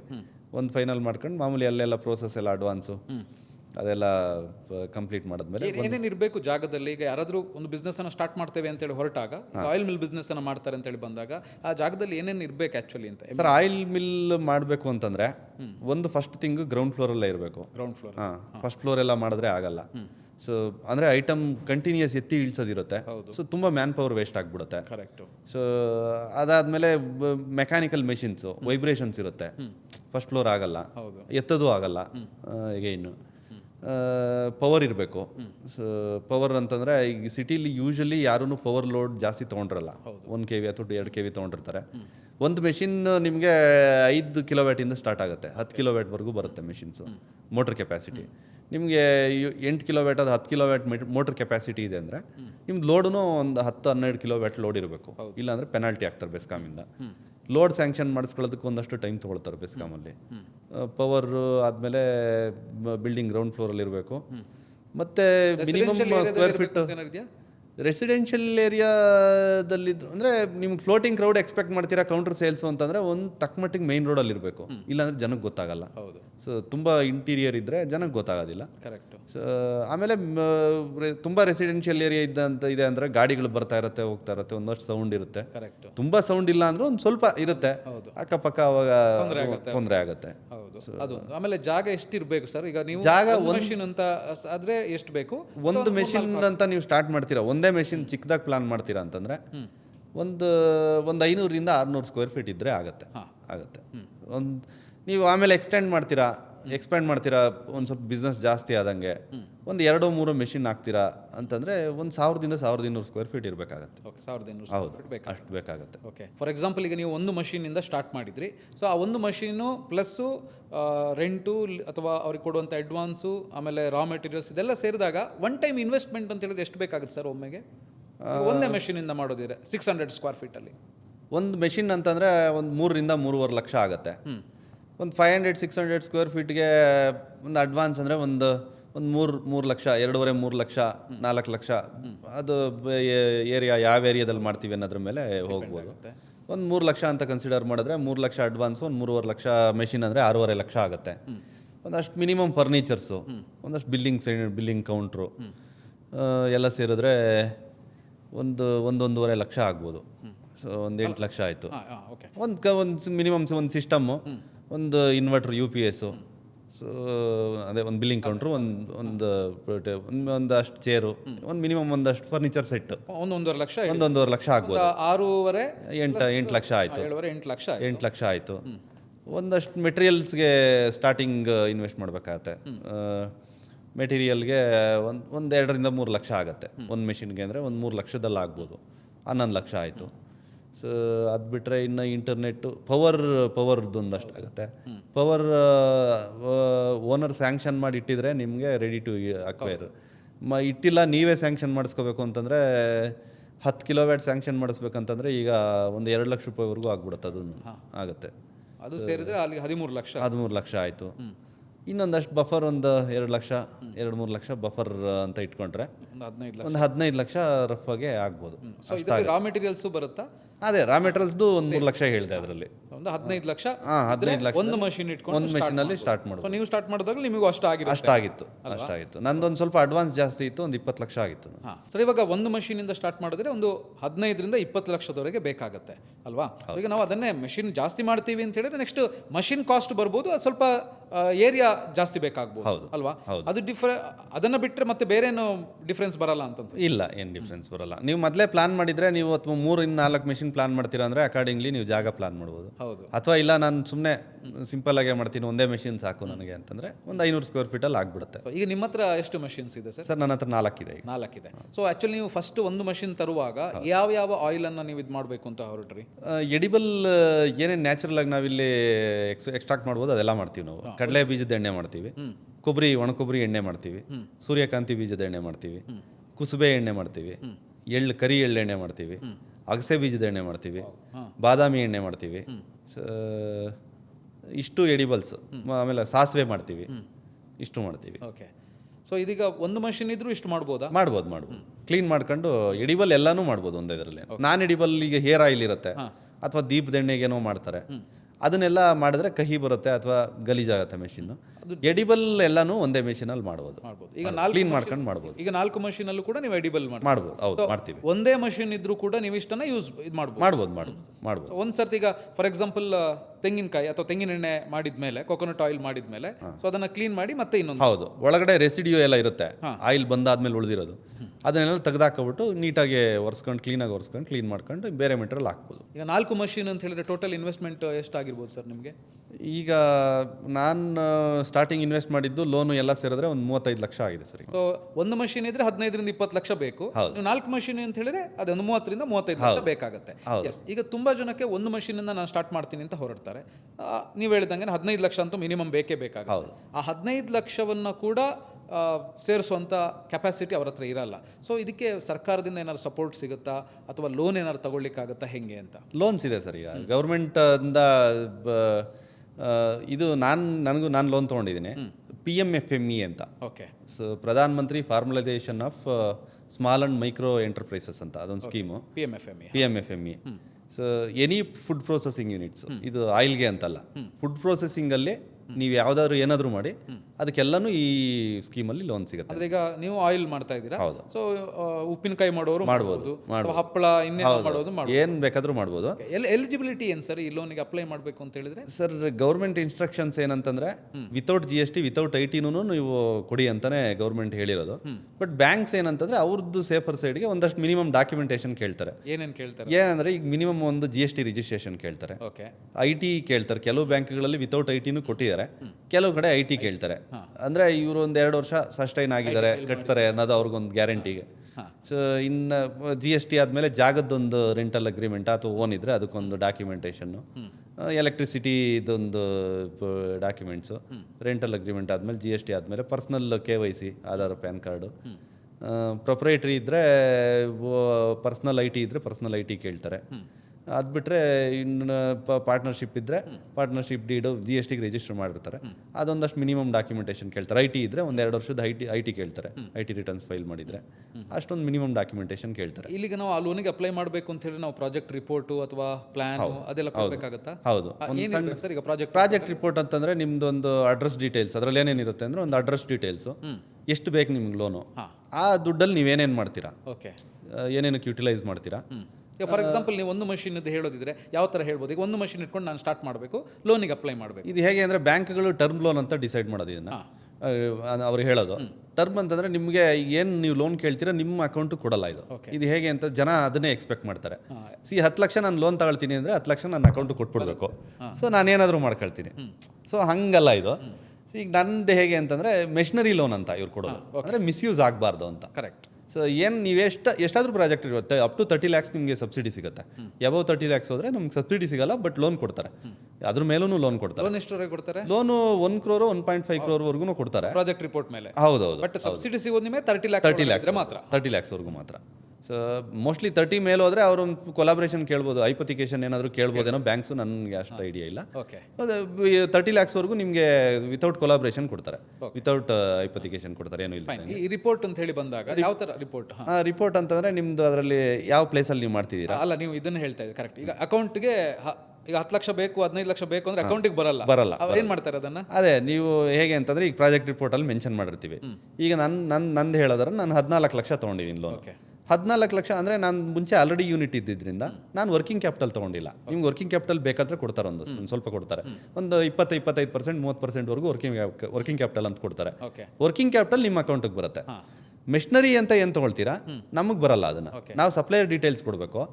ಯಾರು ಸಪ್ಲೈ ಮಾಡ್ತಿದ್ದಾರೆ ಯೂನಿಟ್ಸ್ ನಮಗೆ ಮೆಷಿನ್ಸು, ಅವ್ನ ಡೀಟೇಲ್ಸ್, ಅವ್ನ ಕಂಪ್ನಿ ಡೀಟೇಲ್ಸು, ಅವ್ನದು quotations, final amount, quotation final ನಾವು ಅವ್ರ ಹತ್ರ ನಾವು ಏನಿದೆಯೋ ಫೈನಲ್ ಮಾತಾಡ್ಕೊಂಡು ಆ ಕೊಟೇಷನ್ ಕೊಡಬೇಕು ಬ್ಯಾಂಕ್ಗೆ. ಸೊ ಈಗ 14 ಲಕ್ಷ ನೀವು ಲೋನ್ ತಗೊಂಡಿದ್ದೀರಿ. ಈ 14 ಲಕ್ಷವನ್ನು ಹೆಂಗೆ ನೀವು ಬೈಫರ್ಗೇಟ್ ಮಾಡಿದ್ರಿ? ನಾನು 3 ಮೆಷಿನ್ ತೊಗೊಂಡಿದ್ದೆ ಅದರಲ್ಲಿ. ಸೊ 3 ಮೆಷಿನ್ ಕೊಟೇಷನ್ನು, ಅವ್ನ ಬ್ಯಾಂಕ್ ಡೀಟೇಲ್ಸು, ಅವ್ನ ಕಂಪ್ನಿ ಡೀಟೇಲ್ಸು ಎಲ್ಲ ಕೊಟ್ಟಿದ್ದೆ. ಈ ಬ್ಯಾಂಕರ್ SBI ನಮ್ಮದು ಲೋನ್ ಕೊಟ್ಟಿರೋದು. ಈ SBI ಬ್ಯಾಂಕರು ಅವ್ರದ್ದು ಕೆನರಾ ಬ್ಯಾಂಕು, ಅವ್ರದ್ದು ಹತ್ರ ವೆರಿಫೈ ಮಾಡ್ಕೊಳ್ತಾರೆ. ಆ ಬ್ಯಾಂಕರ್ ಹತ್ರ ವೆರಿಫೈ ಮಾಡ್ಕೊಳ್ತಾರೆ, ಅವ್ನು ಜೆನ್ಯೂನ್ ಇದಾನ, ಅವ್ನು IT ಇದೆಯಾ, ಅವ್ನು ರೀಸೆಂಟಾಗಿ ರಿಜಿಸ್ಟರ್ ಮಾಡಿದ್ದಾನ ಕಂಪ್ನಿ ಅಥವಾ ಹಳಬಾನ, ಅವ್ನಿಗೆ ಮೆಷಿನ್ಸಲ್ಲಿ ಎಕ್ಸ್ಪೀರಿಯನ್ಸ್ ಇದೆಯಾ, ಮ್ಯಾನುಫ್ಯಾಕ್ಚರರ್ ಎಲ್ಲ ಚೆಕ್ ಮಾಡ್ಕೊಳ್ತಾರೆ. ಚೆಕ್ ಮಾಡ್ಕೊಂಡು ನಾನು ಏನು ಕೊಟೇಷನ್ ಕೊಟ್ಟಿರ್ತೀನಿ ಆ ಅಮೌಂಟು ಡೈರೆಕ್ಟಾಗಿ ಅವ್ನಿಗೆ ಟ್ರಾನ್ಸ್ಫರ್ ಮಾಡ್ತಾರೆ. ಸೊ ಇವಾಗ ನೀವು 14 ಲಕ್ಷ ಅಂತ ಹೇಳಿದ್ರೆ ಟೋಟಲ್ 3 ಮಷೀನಿಗೆ 14 ಲಕ್ಷ ಆಗಿದೆ. ಸೊ ಆ 14 ಲಕ್ಷವನ್ನ ಡೈರೆಕ್ಟ್ ಆಗಿ ನೀವು ಯಾರ ಕಂಪನಿಯನ್ನು ಕೊಟ್ಟಿರ್ತೀರೋ ಅವರ ಅಕೌಂಟಿಗೆ ಟ್ರಾನ್ಸ್ಫರ್ ಮಾಡ್ತಾರೆ. ನೀವು ಹೋಗ್ಬಿಟ್ಟು ಮಷೀನ್ ತಂದ್ರೆ ಆಯ್ತು. ಸೊ 14 ಲಕ್ಷ ಅಂತ ಹೇಳಿದ್ರೆ 14 ಲಕ್ಷ ನಿಮ್ಮ ಅಕೌಂಟಿಗೆ ಬರಲ್ಲ. ಸೊ ಇದು ಪ್ರಕ್ರಿಯೆ ಯಾವ ತರ ನಡೆಯುತ್ತೆ. ಸೊ ಇವಾಗ 14 ಲಕ್ಷ ಅಂತ ಹೇಳಿ ಬಂದಾಗ ಇದಕ್ಕೆ ಸಬ್ಸಿಡಿ ಅಂತ ಹೇಳಿ ಎಷ್ಟು ಕೊಡ್ತಾರೆ? ಮೊದಲಿಗೆ ಅದಕ್ಕಿಂತ ಮುಂಚೆ ಏನಂದ್ರೆ 14 ನೀವು ಎಷ್ಟು ಲೋನ್ಗೆ ಅಪ್ಲೈ ಮಾಡ್ತೀರಾ 10% ಮಾರ್ಜಿನ್ ಮನಿ ನಾವೇ ಪೇ ಮಾಡಬೇಕು. ಅದೊಂದು ಹೇಳೋದು. ನೀವೆಷ್ಟಕ್ಕೆ ಅಪ್ಲೈ ಮಾಡಿದ್ದು? ಸೊ ನಾನು 14 ಲಕ್ಷದಲ್ಲಿ 10% ಮಾರ್ಜಿನ್ ಮನಿ ನಾನು ಪೇ ಮಾಡಿದ್ದೀನಿ. 1,30,000 35,000 ಏನೋ ಬರುತ್ತೆ. ಇನ್ನು 12 ಲಕ್ಷ 60,000 ಲೋನ್ ಆಗಿದೆ. ಸೊ ಹಾಗೆ. ಸೊ ಸಬ್ಸಿಡಿ ಇದಕ್ಕೆ ಸೆಂಟ್ರಲ್ ಗೌರ್ಮೆಂಟ್ದು 35%, ಸ್ಟೇಟ್ ಗೌರ್ಮೆಂಟ್ 15%, ಟೋಟಲ್ 50% ಸಬ್ಸಿಡಿ ಇದಕ್ಕೆ. ಸೊ ಇವಾಗ ನೀವು 12 ಲಕ್ಷ, ಒಂದು ಅಂದಾಜು 12 ಲಕ್ಷ ಅಂತ ನಾವು ತಗೊಂಡ್ರೆ ನಿಮಗೆ 6 lakhs rupees ನಿಮಗೆ ಸಬ್ಸಿಡಿ ಸಿಗುತ್ತೆ. ಸೊ ಅದು ನಿಮ್ಮ ಅಕೌಂಟಿಗೆ ಬರುತ್ತೆ. ಅದು ಹೇಗೆ ಅಂತಂದ್ರೆ ಅದು ಸಬ್ಸಿಡಿ ಕ್ಲೈಮ್ ಆಗ್ತಿದ್ದಂಗೆ ನಮಗೆ ಅಮಟೈಸ್ ಮಾಡ್ಬಿಡಲ್ಲ, ಇದಕ್ಕೆ ಲೋನ್ಗೆ ಅಡ್ಜಸ್ಟ್ ಮಾಡ್ಬಿಡಲ್ಲ.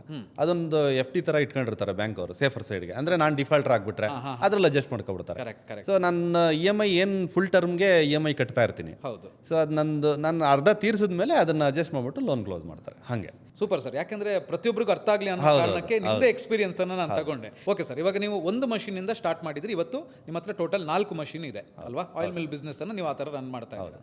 ಈಗ ಒಂದು ಮಷೀನ್ ಅನ್ನ ಇಟ್ಕೊಂಡು ನೀವು ಎಷ್ಟು ಟೈಮ್ ರನ್ ಮಾಡಿದ್ರಿ, ಅದು ಹೆಂಗಿತ್ತು ಅಂತ ಹೇಳಿ? ಅಂದ್ರೆ ಮೊದಲಿಗೆ ಈಗ ನಾವು ಪ್ರಾರಂಭದಲ್ಲೇ ಸ್ಟಾರ್ಟ್ ಮಾಡ್ತಿದ್ದಂಗೆ ನಮಗೆ ತುಂಬ ಮೆಷಿನ್ಸ್ ಬೇಕಲ್ಲ. ಹೌದು. ಜನಕ್ಕೆ ಲೋಕಲ್ ಜನಕ್ಕೆ ಗೊತ್ತಾಗಬೇಕು ಇಲ್ಲಿ ಒಂದು ಹೊಸದ ಬಿಸ್ನೆಸ್ ಸ್ಟಾರ್ಟ್ ಆಗಿದೆ ಅಂತ. ಅವ್ರಿಗೆ ಗೊತ್ತಾಗಿ ಪರಿಚಯ ಆಗಿ ಬರೋಕ್ಕೆ ಸ್ಟಾರ್ಟ್ ಆಗೋದಕ್ಕೆ ಒಂದು 3-4 ತಿಂಗಳು 5-6 ತಿಂಗಳ ಮೇಲೆ ತೊಗೊಬಿಡುತ್ತೆ. ಕರೆಕ್ಟ್. ಸೊ ಹಾಗಾಗಿ 1 ವರ್ಷ ನನಗೆ ಒಂದೇ ಮೆಷಿನ್ನೇ ಸಾಕಾಯಿತು.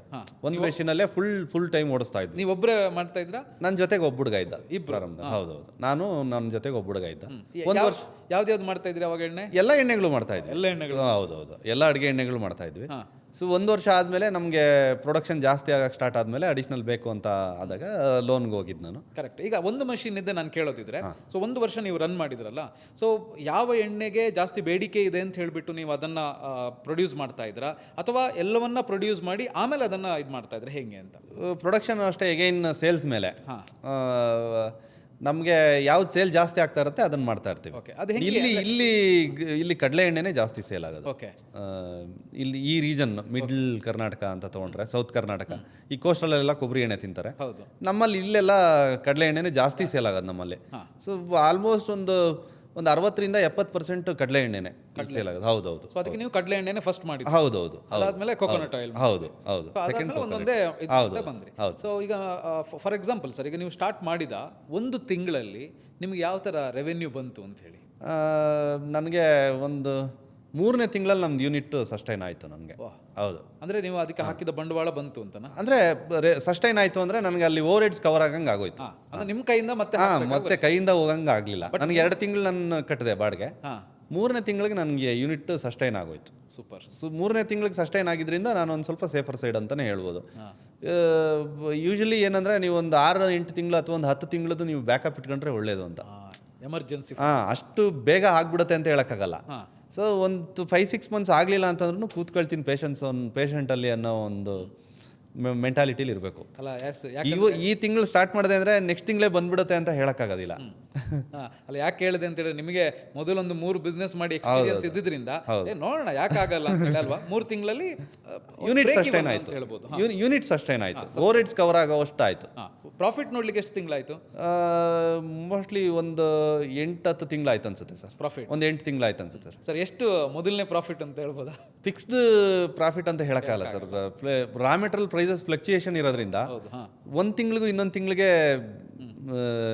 ಚೇಂಜ್ ಆಗ್ತಿರುತ್ತೆ. ಮಾರ್ಜಿನ್ಸು ಚೇಂಜ್ ಆಗ್ತಿರುತ್ತೆ, ಪರ್ಚೇಸ್ ಇದು ಚೇಂಜ್ ಆಗ್ತಿರುತ್ತೆ. ಯೂಶಲಿ ನಿಮ್ದು ಪ್ರಾಫಿಟ್ ಅಂತಂದ್ರೆ ಓವರ್ ಹೆಡ್ಸ್ ಮೇಲೆನೆ ಡಿಸೈಡ್ ಮಾಡೋದಕ್ಕಾಗೋದು. ಒಂದು ಅಂದಾಜು ಮಾರ್ಜಿನ್ ಅಂತ ಹೇಳಿದ್ರೆ ಸರ್ ಒಂದು 18-20% ಟ್ರೈ ಮಾಡ್ಬೋದು ಸರ್. ಟ್ರೈ ಮಾಡ್ಬೋದು. ಅಷ್ಟಾಗ್ಬೋದು.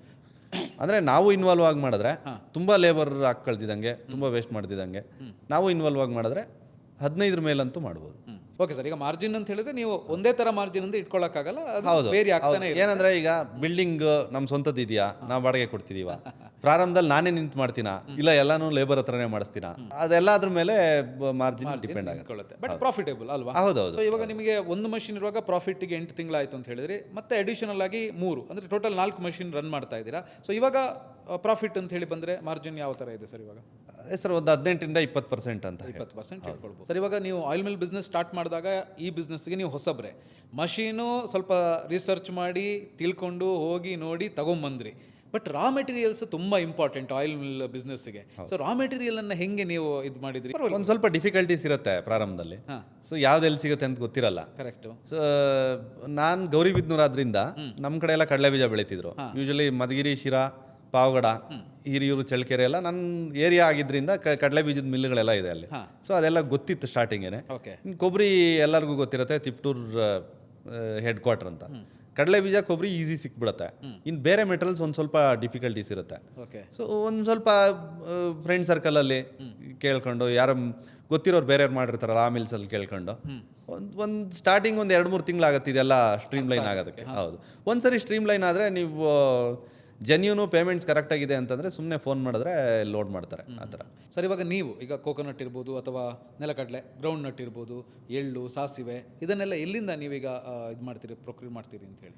ಸರ್, ಕಡಲೆ ಬೀಜ ಎಲ್ಲ ಚಳ್ಳಕೆರೆ. ಹಾಂ. ಚಳ್ಳಕೆರೆನೇ ಕರ್ನಾಟಕಕ್ಕೆ ಹೆಡ್ ಕ್ವಾರ್ಟರ್. ಅದು ತುಂಬ ಮಿಲ್ಸ್ ಇದೆ ಅಲ್ಲಿ. ಕಡಲೆ ಬೀಜದಿಂದ ಕಾಯಿಂದ ಸಿಪ್ಪೆ ಸುಲಿಯ ಅಂತ ಮೆಷಿನ್ಸ್ ಎಲ್ಲ ಡಿಕ್ಯಾಡಿಕೇಟರ್ಸ್ ಇದೆ ಅಲ್ಲಿ. ಅಲ್ಲಿಂದನೇ ಬೆಂಗಳೂರಿಗೆ ಎಲ್ಲ ಬರೋದು. ಕಡಲೆ ಬೀಜ ಯೂಶಲಿ ಅಲ್ಲೇ ಜಾಸ್ತಿ ತರಿಸೋದು ನಾವು. ಕೊಬ್ಬರಿ ಎಲ್ಲ ತಿಪ್ಟೂರು ಅಥವಾ ತುರುವೇಕೆರೆ. ಸೊ ಸೂರ್ಯಕಾಂತಿ ಮತ್ತು ಕುಸುಬೆ ಬೀಜ ಎಲ್ಲ ಉತ್ತರ ಕರ್ನಾಟಕ ಬೆಳೀತಾರೆ. ಎಳ್ಳು ತುಂಬ ಸೇಲೆಯನ್ನು ಇಲ್ದಿರೋದ್ರಿಂದ ಇಲ್ಲೇ ಬೆಂಗಳೂರಲ್ಲಿ ತೊಗೊಳ್ತೀವಿ. ಎಳ್ಳು ಮತ್ತು ಸಾಸಿವೆ, ಬಾದಾಮಿ, ಅಗಸೆ ಬೀಜ, ಸೊ ಅವೆಲ್ಲ ಇಲ್ಲೇ ತೊಗೊಳ್ತೀವಿ. ಈಗ ಬೇಕಾದಷ್ಟು ರಾ ಮೆಟೀರಿಯಲ್ಸ್ ಸಿಗುತ್ತೆ ಸರ್. ಈಗ ಒಂದು ಕಡೆ ಡಿಮ್ಯಾಂಡ್ ಇರುತ್ತೆ, ಈಗ ಕೋಕೋನಟ್ ಆಯಿಲ್ಗೆ ಅಥವಾ ನೆಲಕಡಲೆ ಎಣ್ಣೆಗೆ ಡಿಮ್ಯಾಂಡ್ ಇರುತ್ತೆ, ಬಟ್ ರಾ ಮೆಟೀರಿಯಲ್ಸ್ ಹಂಗೆ ಸಪ್ಲೈ ಆಗುತ್ತಾ ಅಂತ. ಸೊ ಒಂದೊಂದು ವರ್ಷ ಒಂದೊಂದ್ರದ್ದು ಸ್ಕ್ಯಾರ್ಸಿಟಿ ಕ್ರಿಯೇಟ್ ಆಗ್ತಿರುತ್ತೆ, ಅದು ಆಗುತ್ತೆ. ಈಗ ಈ ಸರಿ ಕೊಬ್ಬರಿದ್ದು ಸ್ಕ್ಯಾರ್ಸಿಟಿ ಕ್ರಿಯೇಟ್ ಆಗಿದೆ. ಅಷ್ಟು ಐಟಮ್ ಬೇಡಿಕೆ ಇದ್ದಷ್ಟು ಐಟಮ್ ಇಲ್ಲ ಮಾರ್ಕೆಟಲ್ಲಿ. ಸೊ ಒಂದು 3-4 ಇಯರ್ಸಿಂದ ಆಲ್ಮೋಸ್ಟ್ 120-130 ಹೋಗ್ತಾ ಇತ್ತು ಕೊಬ್ಬರಿ 1 kg ಆಕ್ಷನ್. ಈಗ 200 ರೂಪಾಯಿಗೆ ಹತ್ತತ್ರ ಬಂದ್ಬಿಟ್ಟಿದೆ. ಸೊ ಬೇಡಿಕೆ ಜಾಸ್ತಿ, ಪೂರೈಕೆ ಕಡಿಮೆ. ಬಟ್ ಇಲ್ಲೊಂದು ಕೇಳಬೇಕು ಸರ್, ಈಗ ಫಾರ್ ಎಕ್ಸಾಂಪಲ್ ನೀವೀಗ ಕೊಬ್ಬರಿ 30 ರೂಪಾಯಿಗೆ ಸಿಕ್ತು ಅಂತ ಹೇಳಿದ್ರೆ ನೀವು ಲೀಟ್ರಿಗೆ ಎಷ್ಟಕ್ಕೆ ಸೇಲ್ ಮಾಡ್ತೀರಾ ತೆಂಗಿನ ಎಣ್ಣೆ? ಈಗ 400 ಇದೆ. 400 ರೂಪಾಯಿ. ಹೌದು. ಅಲ್ಲ, ಈಗ ಮೊದಲು ಎಷ್ಟಿತ್ತು ಸರ್? ಒಂದು 320 ರೂಪಾಯಿ. 320 ರೂಪಾಯಿ ಇತ್ತು. ಈಗ 320 ರೂಪಾಯಿ ರೇಟ್ ಇರುವಂಥ ಟೈಮಲ್ಲಿ ಕೊಬ್ಬರಿಗೆ 30 ರೂಪಾಯಿ ಇತ್ತು ಅಂತ ಇಟ್ಕೊಳ್ಳೋಣ.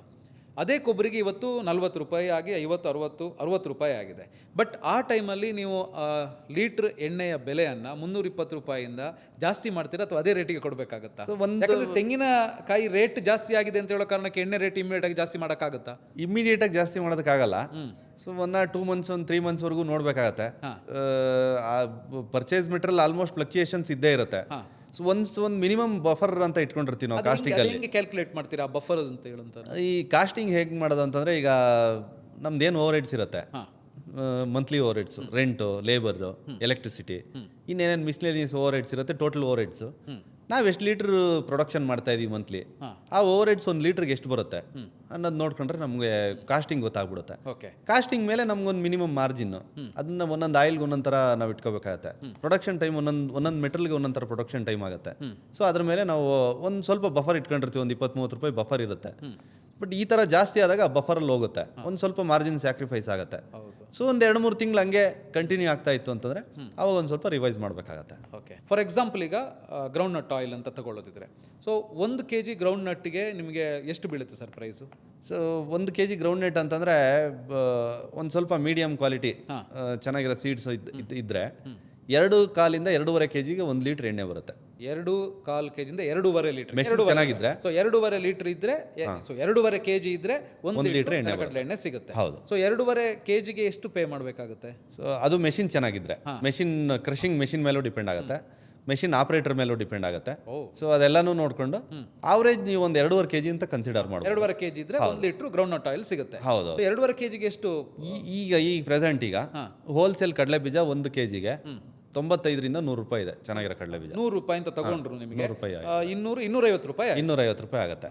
ಸೊ 250 ರೂಪಾಯಿಗೆ 1 ಲೀಟ್ರ್ ಎಣ್ಣೆ ಬಂದಿರುತ್ತೆ. ಹೌದು. ಸೊ 250 ರೂಪಾಯಲ್ಲಿ 1 ಲೀಟ್ರ್ ಎಣ್ಣೆ ಬಂದಿರುತ್ತೆ. 1 ಲೀಟ್ರ್ ಎಣ್ಣೆ ಬಂದಮೇಲೆ ಇನ್ನು 1.5 kg ರೆಸಿಡ್ಯೂ ಉಳಿದಿರುತ್ತೆ, ಇಂಡಿ ಅಂತ ಹೇಳ್ತೀವಿ ಅದನ್ನು ಕಡಲೆ ಬೀಜದ ಇಂಡಿನ ಹಸುಗಳವ್ರು ತೊಗೊಂಡೋಗ್ತಾರೆ, ಅದನ್ನು ಮಾರ್ತೀವಿ, ಅದು ಬೈ ಪ್ರಾಡಕ್ಟ್. ಸೊ ಅದರಲ್ಲೊಂದು ಹೌದು, ಅದು ಒಂದು ನಿಮ್ಗೆ ಆನ್ ಆ್ಯಂಡ್ ಅವರೇಜ್ ಒಂದು 40 ರೂಪಾಯಿ ಹೋಗುತ್ತೆ. ಅದು 1 kgಗೆ ಒಂದು 38 40 ರೂಪಾಯಿ ಹೋಗುತ್ತೆ. ಅದೇನು 1.5 kg ಉಳಿದಿರುತ್ತೆ, ಅದರಲ್ಲೊಂದು 55 ರೂಪಾಯಿ ಅಂತೂ ಬಂದ್ಬಿಡುತ್ತೆ. ಸೊ ಈಗ 2.5 kg ನೆಲಕಡಲೆಯನ್ನು ನಾವು ಎಣ್ಣೆಗೆ ಹಾಕಿದ್ರೆ 1 ಲೀಟರ್ ಎಣ್ಣೆ ಬರುತ್ತೆ. ಸೊ ಅದರಿಂದ ಹಿಂಡಿ 1 kg ಬರುತ್ತೆ. 1.5 kg ಇರುತ್ತೆ. ಅದೇ 2.5 kg 1 ಲೀಟರ್ ಎಣ್ಣೆ ಬಂದ್ರೆ 1.5 kg ಹಿಂಡಿ ಬರುತ್ತೆ. ಕರೆಕ್ಟ್ ಆಗಿ ಉಳಿದಿರುತ್ತೆ.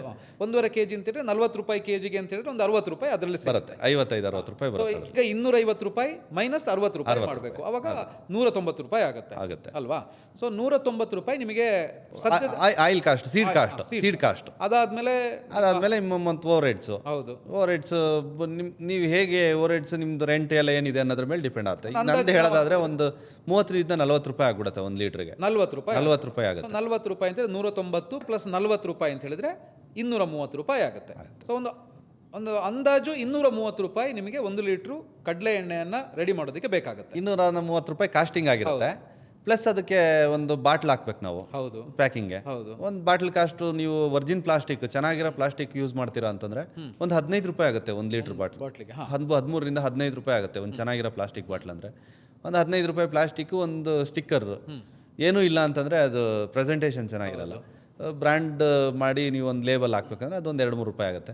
ಟೋಟಲ್ ಅದೊಂದು ಲೇಬರ್ ಎಲ್ಲ ಸೇರಿದ್ರೆ ನಿಮ್ಗೆ ಒಂದು 20 ರೂಪಾಯಿ ಖರ್ಚು ಬರುತ್ತೆ. 250 ರೂಪಾಯಿ 250 ರೂಪಾಯಿ ಇದು ಟೆಂಟೇಟಿವ್ ಕಾಸ್ಟ್. Tentative cost. ಅದು ನೀವು ಮಾಡೋ ಕೆಲಸದ ಮೇಲೆ ವೇರಿಯೇಷನ್ ಆಗ್ಬೋದು, ಲೇಬರ್ ಮೇಲೆ ವೇರಿಯೇಷನ್ ಆಗ್ಬೋದು. 100 ರೂಪಾಯಿ ಇರೋದು 110 ರೂಪಾಯಿ ಆಗಿದ್ರೆ ಅದು 280 ರೂಪಾಯಿ ಆಗ್ಬಿಡುತ್ತೆ. ರಾ ಮೆಟೀರಿಯಲ್ಸ್ ಮೇಲೆ ಹೌದು. ಬಟ್ ಒಂದು ಅಂದಾಜು ಲೆಕ್ಕ ನಾನು ಕೇಳಿ ಹೌದು. ಒಂದು 250 ರೂಪಾಯಿ ಖರ್ಚು ಬೀಳುತ್ತೆ. ಹೌದು. ಸೊ ಇವಾಗ ನಾನು ಬಫರ್ ಇಟ್ಕೊಂಡು ಮಾರ್ಜಿನ್ ಇಡಬೇಕು ಅಂತ ಹೇಳಿದ್ರೆ ಹೆಂಗೆ ಇಡಬೇಕು ಇದಕ್ಕೆ ಅಂತ? ಅದು ಅಂದರೆ ನೀವು ಎಷ್ಟು ಟೋಟಲ್ ಓವರ್ ಆಲ್ ಬಿಸ್ನೆಸ್ ಮಾಡ್ತಿದ್ದೀರಾ ಅನ್ನೋದ್ರ ಮೇಲೆ ನೀವೊಂದು ಪ್ರೈಸ್ ಮಾರ್ಜಿನ್ ನೀವೇ ಡಿಸೈಡ್ ಮಾಡ್ಕೋಬೋದು ಅದನ್ನು. ಮತ್ತೆ ಮಾರ್ಕೆಟಲ್ಲಿ ಯಾರ್ಯಾರು ಎಷ್ಟು ಯಾರು ಕಾಂಪಿಟೇಟಿವ್ ಪ್ರೈಸಸ್ ಏನಿದೆ, Correct. ಎಕ್ಸಾಕ್ಟ್ಲಿ ಅದನ್ನು ಇಂಪಾರ್ಟೆಂಟು. ಕಾಂಪಿಟೇಟಿವ್ ಪ್ರೈಸಸ್ ಏನಿದೆ, ನಮ್ಗೆ ಎಷ್ಟು ಬಂದರೆ ನಾವು ಎಷ್ಟು ಬಿಸ್ನೆಸ್ ಮಾಡ್ತಾ ಇದೀವಿ ಮಂತ್ಲಿ, ನಾವೇನು ಮಿನಿಮಮ್ ಮಾರ್ಜಿನ್ ಇಟ್ಟರೆ ನಮ್ಗೇನು ಸಿಗುತ್ತೆ, ನಾವು ಸಸ್ಟೈನ್ ಆಗ್ತೀವಿ ಅನ್ನೋದ್ರ ಮೇಲೆ ಒಂದು 15% ಸ್ಟಾರ್ಟ್ ಮಾಡ್ಬೋದು ಅದನ್ನು. ಯಾಕೆ ಕೇಳಿದೆ ಅಂದ್ರೆ ಈಗ ಹೊಸದಾಗಿ ಈ ಬಿಸ್ನೆಸ್ ಅನ್ನ ಮಾಡುವಂತವರಿಗೆ ಒಂದು ಇನ್ಡೆಪ್ತ್ ನಾಲೆಜ್ ಸಿಗ್ಲಿ ಅಂತ ಹೇಳೋ ಕಾರಣಕ್ಕೆ ಸೊ ಇದು ತುಂಬಾ ಇಂಪಾರ್ಟೆಂಟ್ ಪಾರ್ಟ್. ಅದಕ್ಕೋಸ್ಕರ ನಾನು ಕೇಳಿದೆ. ತುಂಬಾ ಚೆನ್ನಾಗಿ ಹೇಳ್ಕೊಟ್ರಿ ಸರ್. ಇದ್ರ ಜೊತೆಗೆ ಆಗ್ಲೇ ಮಾತನಾಡ್ಬೇಕಾದ್ರೆ ಬ್ರ್ಯಾಂಡ್ ಅಂತ ಬಂತು. ಸೊ ಈಗ ನಿಮ್ಮ ಬ್ರ್ಯಾಂಡ್ ಹೆಸರು ಏನು ಸರ್? ನೀವು ಯಾವ ತರ ಬ್ರ್ಯಾಂಡ್ ಹೆಸರು ಕೊಟ್ರಿ, ಯಾವ ತರ ಬ್ರ್ಯಾಂಡ್ ಬಿಲ್ಡ್ ಮಾಡಿದ್ರಿ? ಸರ್ ವಸುಂಧರೆ ಅಂತ ನಮ್ದು ಬ್ರ್ಯಾಂಡ್ ಹೆಸರು. ಯಾಕೆ ವಸುಂಧರೆ ಅಂತ ಇಟ್ರಿ? ಎಗೈನ್ ಈ ಡೈರಿಲಿ ಇದ್ದಿದ್ದರಿಂದ ಅವಾಗ ರಿಜಿಸ್ಟರ್ ಮಾಡಿದ ಬ್ರ್ಯಾಂಡ್ ಅದು. ಸೊ ಈ ಬ್ರ್ಯಾಂಡ್ ರಿಜಿಸ್ಟರ್ ಮಾಡಬೇಕಾದ್ರೆ ಹೇಗೆ ಅಂತಂದರೆ ಸಿಂಗಲ್ ವರ್ಡ್ ಇರಬೇಕು, ಸೊ ಕ್ಯಾಚಿ ಇರಬೇಕು, ತುಂಬ ಪ್ರೊನೌನ್ಸಿಯೇಷನ್ ಡಿಫಿಕಲ್ಟಿ ಇರಬಾರ್ದು. ಅದೆಲ್ಲ ಟಿಪ್ಸು. ಹೇಗೆ ಅಂತಂದರೆ ಈಗ ನೀವು ಒಂದ್ಸರಿ ನೀವು ನಮ್ಮ ಯೂನಿಟ್ ಮುಂದೆ ಪಾಸ್ ಆದ್ರಿ ಅಂದರೆ ಸುಮ್ಮನೆ ನೀವು ನೋಡಿದ್ರಿ ವಸುಂಧರೆ ಅಂತ ಅಂದರೆ ನೀವು ಅವಾಗ ತಗೊಳ್ಳಿಲ್ಲ ಅಂದ್ರೂ ನಿಮ್ಮ ತಲೆಗೆ ಹೋಗಿರ್ಬೇಕದು ವಸುಂಧರೆ. ಇನ್ನೊಂದು 6 ತಿಂಗಳಾದ್ಮೇಲೆ ನೀವು ಆಯಿಲ್ ಅಂತ ನೀವು ಯೋಚನೆ ಮಾಡಿದ್ರೆ, ತಗೊಳಕ್ಕೆ ಅಂತ ಯೋಚನೆ ಮಾಡಿದ್ರೆ ಎಲ್ಲೋ ನೋಡಿದ್ನಲ್ಲ ಇದು ವಸುಂಧರೆ ಅಂತ ನಿಮ್ಮ ತಲೆಗೆ ಬರ್ಬೇಕದು. ತುಂಬ ಡಿಫಿಕಲ್ಟಿ ಇದ್ರೆ ನಿಮ್ಗೆ ಅದು ಮರ್ತೋಗ್ಬಿಟ್ಟಿರ್ತೀರ. ಪ್ರೊನೌನ್ಸಿಯೇಷನ್ಗೆ ಡಿಫಿಕಲ್ಟಿ ಇದ್ರೆ ನೆನಪೇ ಉಳಿಯಲ್ಲ. ಆಮೇಲೆ ತುಂಬ ಸಿಂಪಲ್ ಸೆಲೆಕ್ಟ್ ಮಾಡಕ್ಕೆ ಹೋದ್ರೆ ನಿಮಗೆ ರಿಜಿಸ್ಟರ್ ಆಗ್ಬಿಡುತ್ತೆ, ನಿಮ್ಗೆ ಸಿಗಲ್ಲ ಅದು. ಬೇರೆಯವರು ಮಾಡಿಟ್ಟಿರ್ತಾರೆ.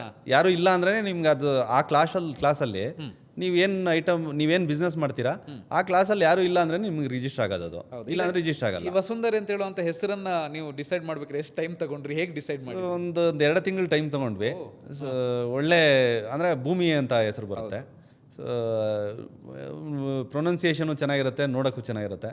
ಸೊ ಹಾಗಾಗಿ ಅದನ್ನ ಸೆಲೆಕ್ಟ್ ಮಾಡ್ಕೊಂಡು ಇಮಿಡಿಯೇಟಾಗಿ ರಿಜಿಸ್ಟರ್ ಮಾಡಿಸ್ತೀವಿ. ಸೊ ಈಗ ರಿಜಿಸ್ಟರ್ ಅಂತ ಬಂದಾಗ ಬ್ರ್ಯಾಂಡ್ ರಿಜಿಸ್ಟ್ರೇಷನ್ ಹೇಗೆ ಮಾಡಬೇಕು? ಈಗ ನೀವು ಹೆಸರು ಫಿಕ್ಸ್ ಮಾಡಿದ್ರಿ, ಈಗ ವಸುಂಧರೆ ಅಂತ ಮಾಡಿದ್ರಿ, ನೆಕ್ಸ್ಟ್ ಸ್ಟೆಪ್ ಏನು? ಅದು ಒಂದು ಸೆಂಟ್ರಲ್ ಗೌರ್ಮೆಂಟ್ ಒಂದು ಕಮರ್ಷಿಯಲ್ ಕಾಮರ್ಸ್ ಅಂಡ್ ಇದ್ರದ್ದು ಒಂದು ವೆಬ್ಸೈಟಲ್ಲಿ ಅಪ್ಲೈ ಮಾಡ್ಬೇಕು ಅದನ್ನು. ಓಕೆ. ಸೊ ಯೂಶಲಿ ಆ ಹೆಸರು ಯಾರು ತಗೊಂಡಿದ್ದಾರಾ ನೋಡ್ಬೋದು, ಅದನ್ನು ನೋಡ್ಬೋದು ನಾವು. ಅಂದರೆ ನೀವು ಏನು ಐಟಮ್ ಮಾಡ್ತಾ ಇದ್ದೀರಾ ಅದು ಯಾವ ಕ್ಲಾಸಿಗೆ ಬರುತ್ತೆ ಅದನ್ನೊಂದು ಸ್ವಲ್ಪ ನಾವು ಚೆಕ್ ಮಾಡ್ಕೊಂಡ್ರೆ ಸಿಗುತ್ತದು.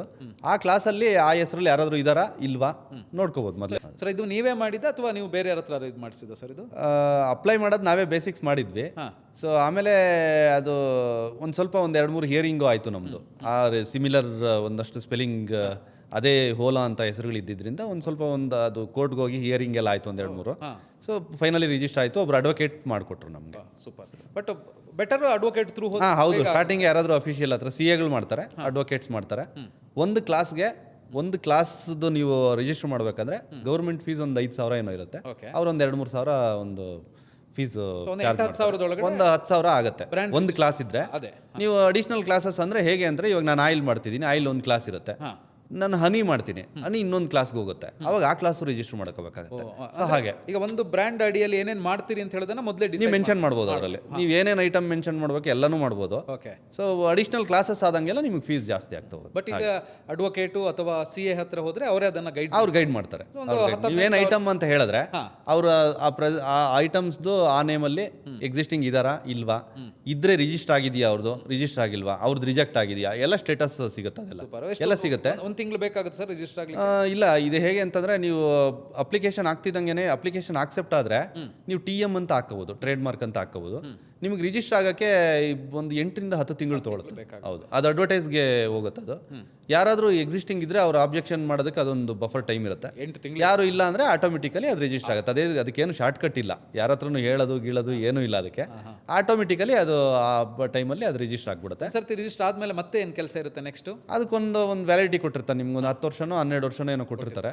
ಆಮೇಲೆ ಮತ್ತೆ ರಿನ್ಯೂವಲ್ ಮಾಡಬೇಕು ಹಾಗೆ. ಅದಾದ್ರೆ ಅಲ್ಲಿಗೆ ಈಗ ವಸುಂಧರೆ ಅಂತದ್ದು ಆಯಿತು.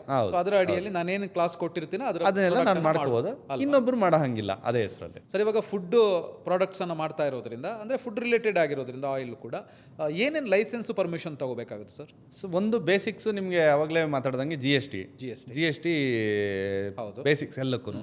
ಸೊ ಅದಾದಮೇಲೆ ಫುಡ್ ರಿಲೇಟೆಡ್ ಮಾಡಿದ್ರೆ ಆಯಿಲ್ಲೇ ಅಂತಲ್ಲ, ಏನಿ ಫುಡ್ ರಿಲೇಟೆಡ್ ಮಾಡಿದ್ರೆ ಒಂದು ಫುಡ್ ಲೈಸೆನ್ಸ್ ಸರ್ಟಿಫಿಕೇಟ್ FSSAI ತಗೋಬೇಕಾಗತ್ತೆ. BBMP ಲಿಮಿಟ್ಸಲ್ಲಿ ಮಾಡಿದ್ರೆ ಕಾರ್ಪೊರೇಷನ್ದೊಂದು ಟ್ರೇಡ್ ಲೈಸೆನ್ಸ್ ಅಂತ ಕೊಡ್ತಾರೆ, ಅದನ್ನು ತಗೋಬೇಕು.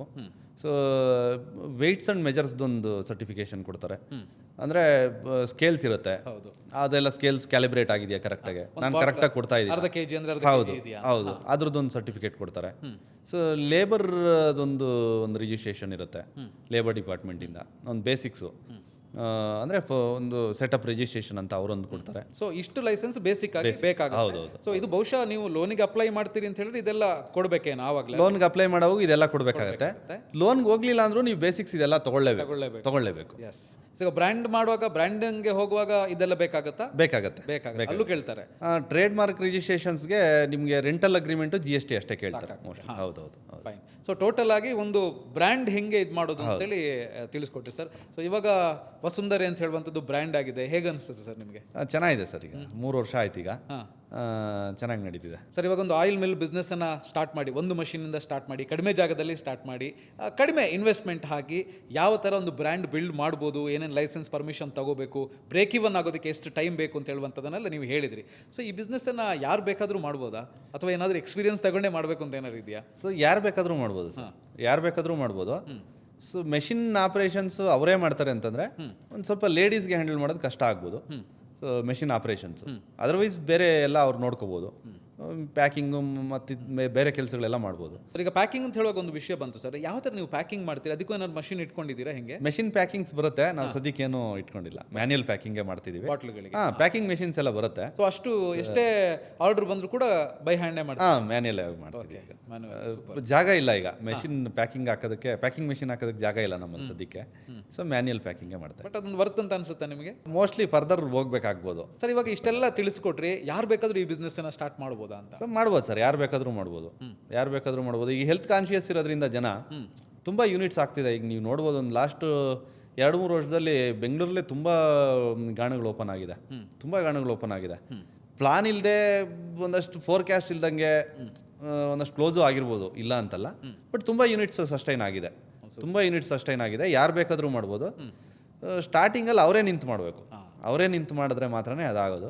ನಾನು ಎಲ್ಲೋ ಇರ್ತೀನಿ, ಯಾರೋ ರಿಮೋಟಲ್ಲಿ ಆಪ್ರೇಟ್ ಮಾಡ್ತೀನಿ, ಅವ್ರ ಹತ್ರ ಕ್ಯಾಮ್ರಾ ಹಾಕಿ ಮಾಡಿಸ್ತೀನಿ, ಹಂಗೆಲ್ಲ ಅಂತಂದರೆ ಆಗೋದಿಲ್ಲ. ಅವರೇ ನಿಂತು ಮಾಡಬೇಕು.